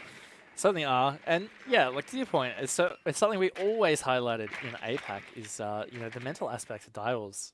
It's definitely one of their biggest strengths. You know, we interview ED after some of their victories, and he's always upbeat. He's always got some really funny things to say. He always talks about how, like, they're a team that just loves to have fun, and they're just trying to get better. And I think that just works out so well for them. Once again, Dev, Beaker, he's found that opening pick onto Jordan. It's the Maverick, so he's not going to be able to really do the Maverick trick anymore on particular walls. It was traded, but I think the damage is kind of done with that trade. Yeah, definitely. There's no doubt that that trade favors Direwolves significantly. Like how much util Jordan dying has lost for them. Pretty grim. Jackie Wu back in his favorite spot. Remember, he got an ace from this position. He's a dangerous man, 8-2. Even if IG can win this round, like, Direwolves have such a significant round buffer. And even IG being strong here is a tall ask. and not looking likely at the moment. And man advantage once again for Direwolves. So close to being extended as well. Jackie Wu is pushing. He hits the C4. Speak easy, taken low. 45 seconds. The trade. Ooh. Ooh. Spicy. Sounded a bit like an owl there. Ooh. Ooh. But Lunametal now in a 1v2 to finally break the curse and get the first goddamn round of this map for his team. And honestly, it does not look like it's going to happen. ED and Souffle just got to play around each other. No negative thoughts needed here for Direwolves. It's all a game of waiting patiently. Playing off of instinct. Lunametal's the one with 1,000 things racing through his mind right now. Doesn't have a clue where these players are. Doesn't know where's safe to plant. Nowhere, probably. And he starts to force it down. No utility to speak of. The C4 comes over. He fakes it. Direwolves. Unbelievable that they have just managed 6 rounds in a row and have match point right before them. Incredible, honestly. It was a very incredible 6-0. I mean, there's a couple of ways you could talk about it, but just the constant gas on the pedal from Direwolves has been immense, and it really, I think you put it pretty well. It was a couple of rounds ago. I think just the mental aspect of it for IG, just they haven't been able to recover from it. Like, that was probably one of the only rounds that really felt like maybe they were in it. Or the round that Jackie, we got the ace, looked like it might have been an IG round, but outside of that, man, 6-0, that's actually insane. And we really did think it was going to be close in this. You and I both predicted IG to win 2-1 for the series. Seems very unlikely at this point. Defenders, protect your bombs. Yeah. Defused by attackers. Where do we even go from here? Like, IG have used their tactical timeout and it got them nothing. These rounds aren't even like macro strategic, like, or anything. Like, it's not like, oh, IG just don't know how to play Oregon. It's not that. It's just, it feels like they're broken. I don't know how else to say it. Well, they're going to have a chance on defense here. I don't want to say anything like, oh, maybe defend decided for this map or for this match in particular. I really don't think it's like the case. Could be wrong. Like, maybe we've been members of this whole time. I don't think so, though. I think a lot of that just came down to the exact way and play style that Direwolves played and just the effect in general that it had on IG. Look, not going to write them off, though. They could definitely do a 6-0 reverse sweep here, push us to OT, prove us all wrong. But that was a pretty phenomenal half from Direwolves. Yeah. Look, where do we go from here? IG, you're going to have to show us. On the defense now, but down one. Direwolves have all of the... It's the DW. It trips Oh, yeah. I see that. Direwolves have everything before them and every chance to just lock this in 7-0. Piece by piece, they'll just look to clear the map, but absolutely no resistance from Invictus. Not even the slightest amount of roaming. A lot of drones taken out by IG. Only 5 left for Direwolves, but is that really a big deal? Hard to say. Yep, hard to say. They're progressing very quickly here. First minute, great map control. Kind of ticking the boxes needed for this attack to progress. Certainly one of the more standard attacks on Oregon. And ED's found another opening pick. And there's, again, another round. IG, they have not won an opening engagement yet. Definitely scary for them now in a 4v5 as Direwolves slowly but surely march on forward. Getting more information, and finally, blood has been drawn, and Invictus land a shot. Luna takes one down. A lot of options still for Direwolves and a lot of time, as they've opened up just about all the hatches they could possibly want, and all of these avenues onto the site. Next step is to start really turning that Allen key and ramping up, talking up the pressure on this site. It's kind of just amazing to watch an attacking team able to use all the utility they can to progress here. Very aggressive now, though. They've pushed the site here, Dev. They've kind of got control of Laundry. IG pushing for this retake, and it's absolute a mess. And now IG have their best chance, but ED's made it a 1v1. The 7-0 lies in Jordan's hands. He just has to win one fight to get the first round on the board for Invictus. Otherwise, they will have to play Talon in the lower final. It's happening! Direwolves 7-0 Invictus. Oh my word. What a clutch from ED. What a map from Direwolves. 7-0. This was, I gotta say it, like the least likely timeline for what could have occurred on Oregon. In map 3 of this series, Direwolves though, look, hats off to them. That was just an absolutely insane map. Insane series, obviously. Like, they did a pretty good job holding on to Bank. But, man, that 7-0 on Oregon. Absolutely, I'm gobsmacked. Yeah. I can't believe it, honestly. Like, it is such a... I don't know. I don't have any words. Can we get Robin? Can we get someone to come and help us? I don't know what to say, man. I really have no clue. I think, honestly, at this point, I am just completely speechless. I don't think I've ever seen something like that. Direwolves have notorious... we said it before we went into this. They're notorious for doing things that you just do not expect them to do. They're a good team. They're a bunch of gunners. But what on earth was that final map, man? 7-0. Like, okay, fair enough. They win the series. I think that they definitely put up well and truly one of the better fights we've seen from them all year. But, like... How do you go ahead and 7-0 clean sweep them on the final map? It's a bit of chaos there, Raven. Oh, absolute chaos. But look, I think total credit to them. Like, they really went in with a very clear game plan. They wanted to spawn pick. They wanted to be like 100%, like basically aggressive as possible. They stuck to their guns the entire time of that defense half. And I was going to try and say it in the only attack that we got to see from Direwolves, but it made me realize we never got to see an attack from IG where they actually could execute some kind of game plan. Like, they had to adapt constantly and had to like try and fix things. They lost their Maverick a couple times to spawn peaks. Like, that really changes the way you can progress some of those attacks. It's just, oh, it was just insane, the pressure that Direwolves were able to put onto IG from that aggression. And Dev, like, I know for both of you guys, there's essentially 3 hours you've just watched the Direwolves and Invictus, but if you can cast your mind back to Bank, this could have been done in 2 for IG. They were up 5-2 to begin with, and I think that this just goes to show, and Dev, I'd love to hear your comments on this, but I think this goes to show what I would almost say the X factor for Direwolves. It's just this ability to claw something where there is nothing less to be clawed. And they're now pushing up in that upper bracket due to what is they just never stop fighting. And I think that if you look at their stage as a whole, their season as a whole from 21, you will see many, many moments like this. Weren't they the team, Dev, that came back after night 6 open in the first half? We were chatting about that in the game. That is exactly it. Yeah.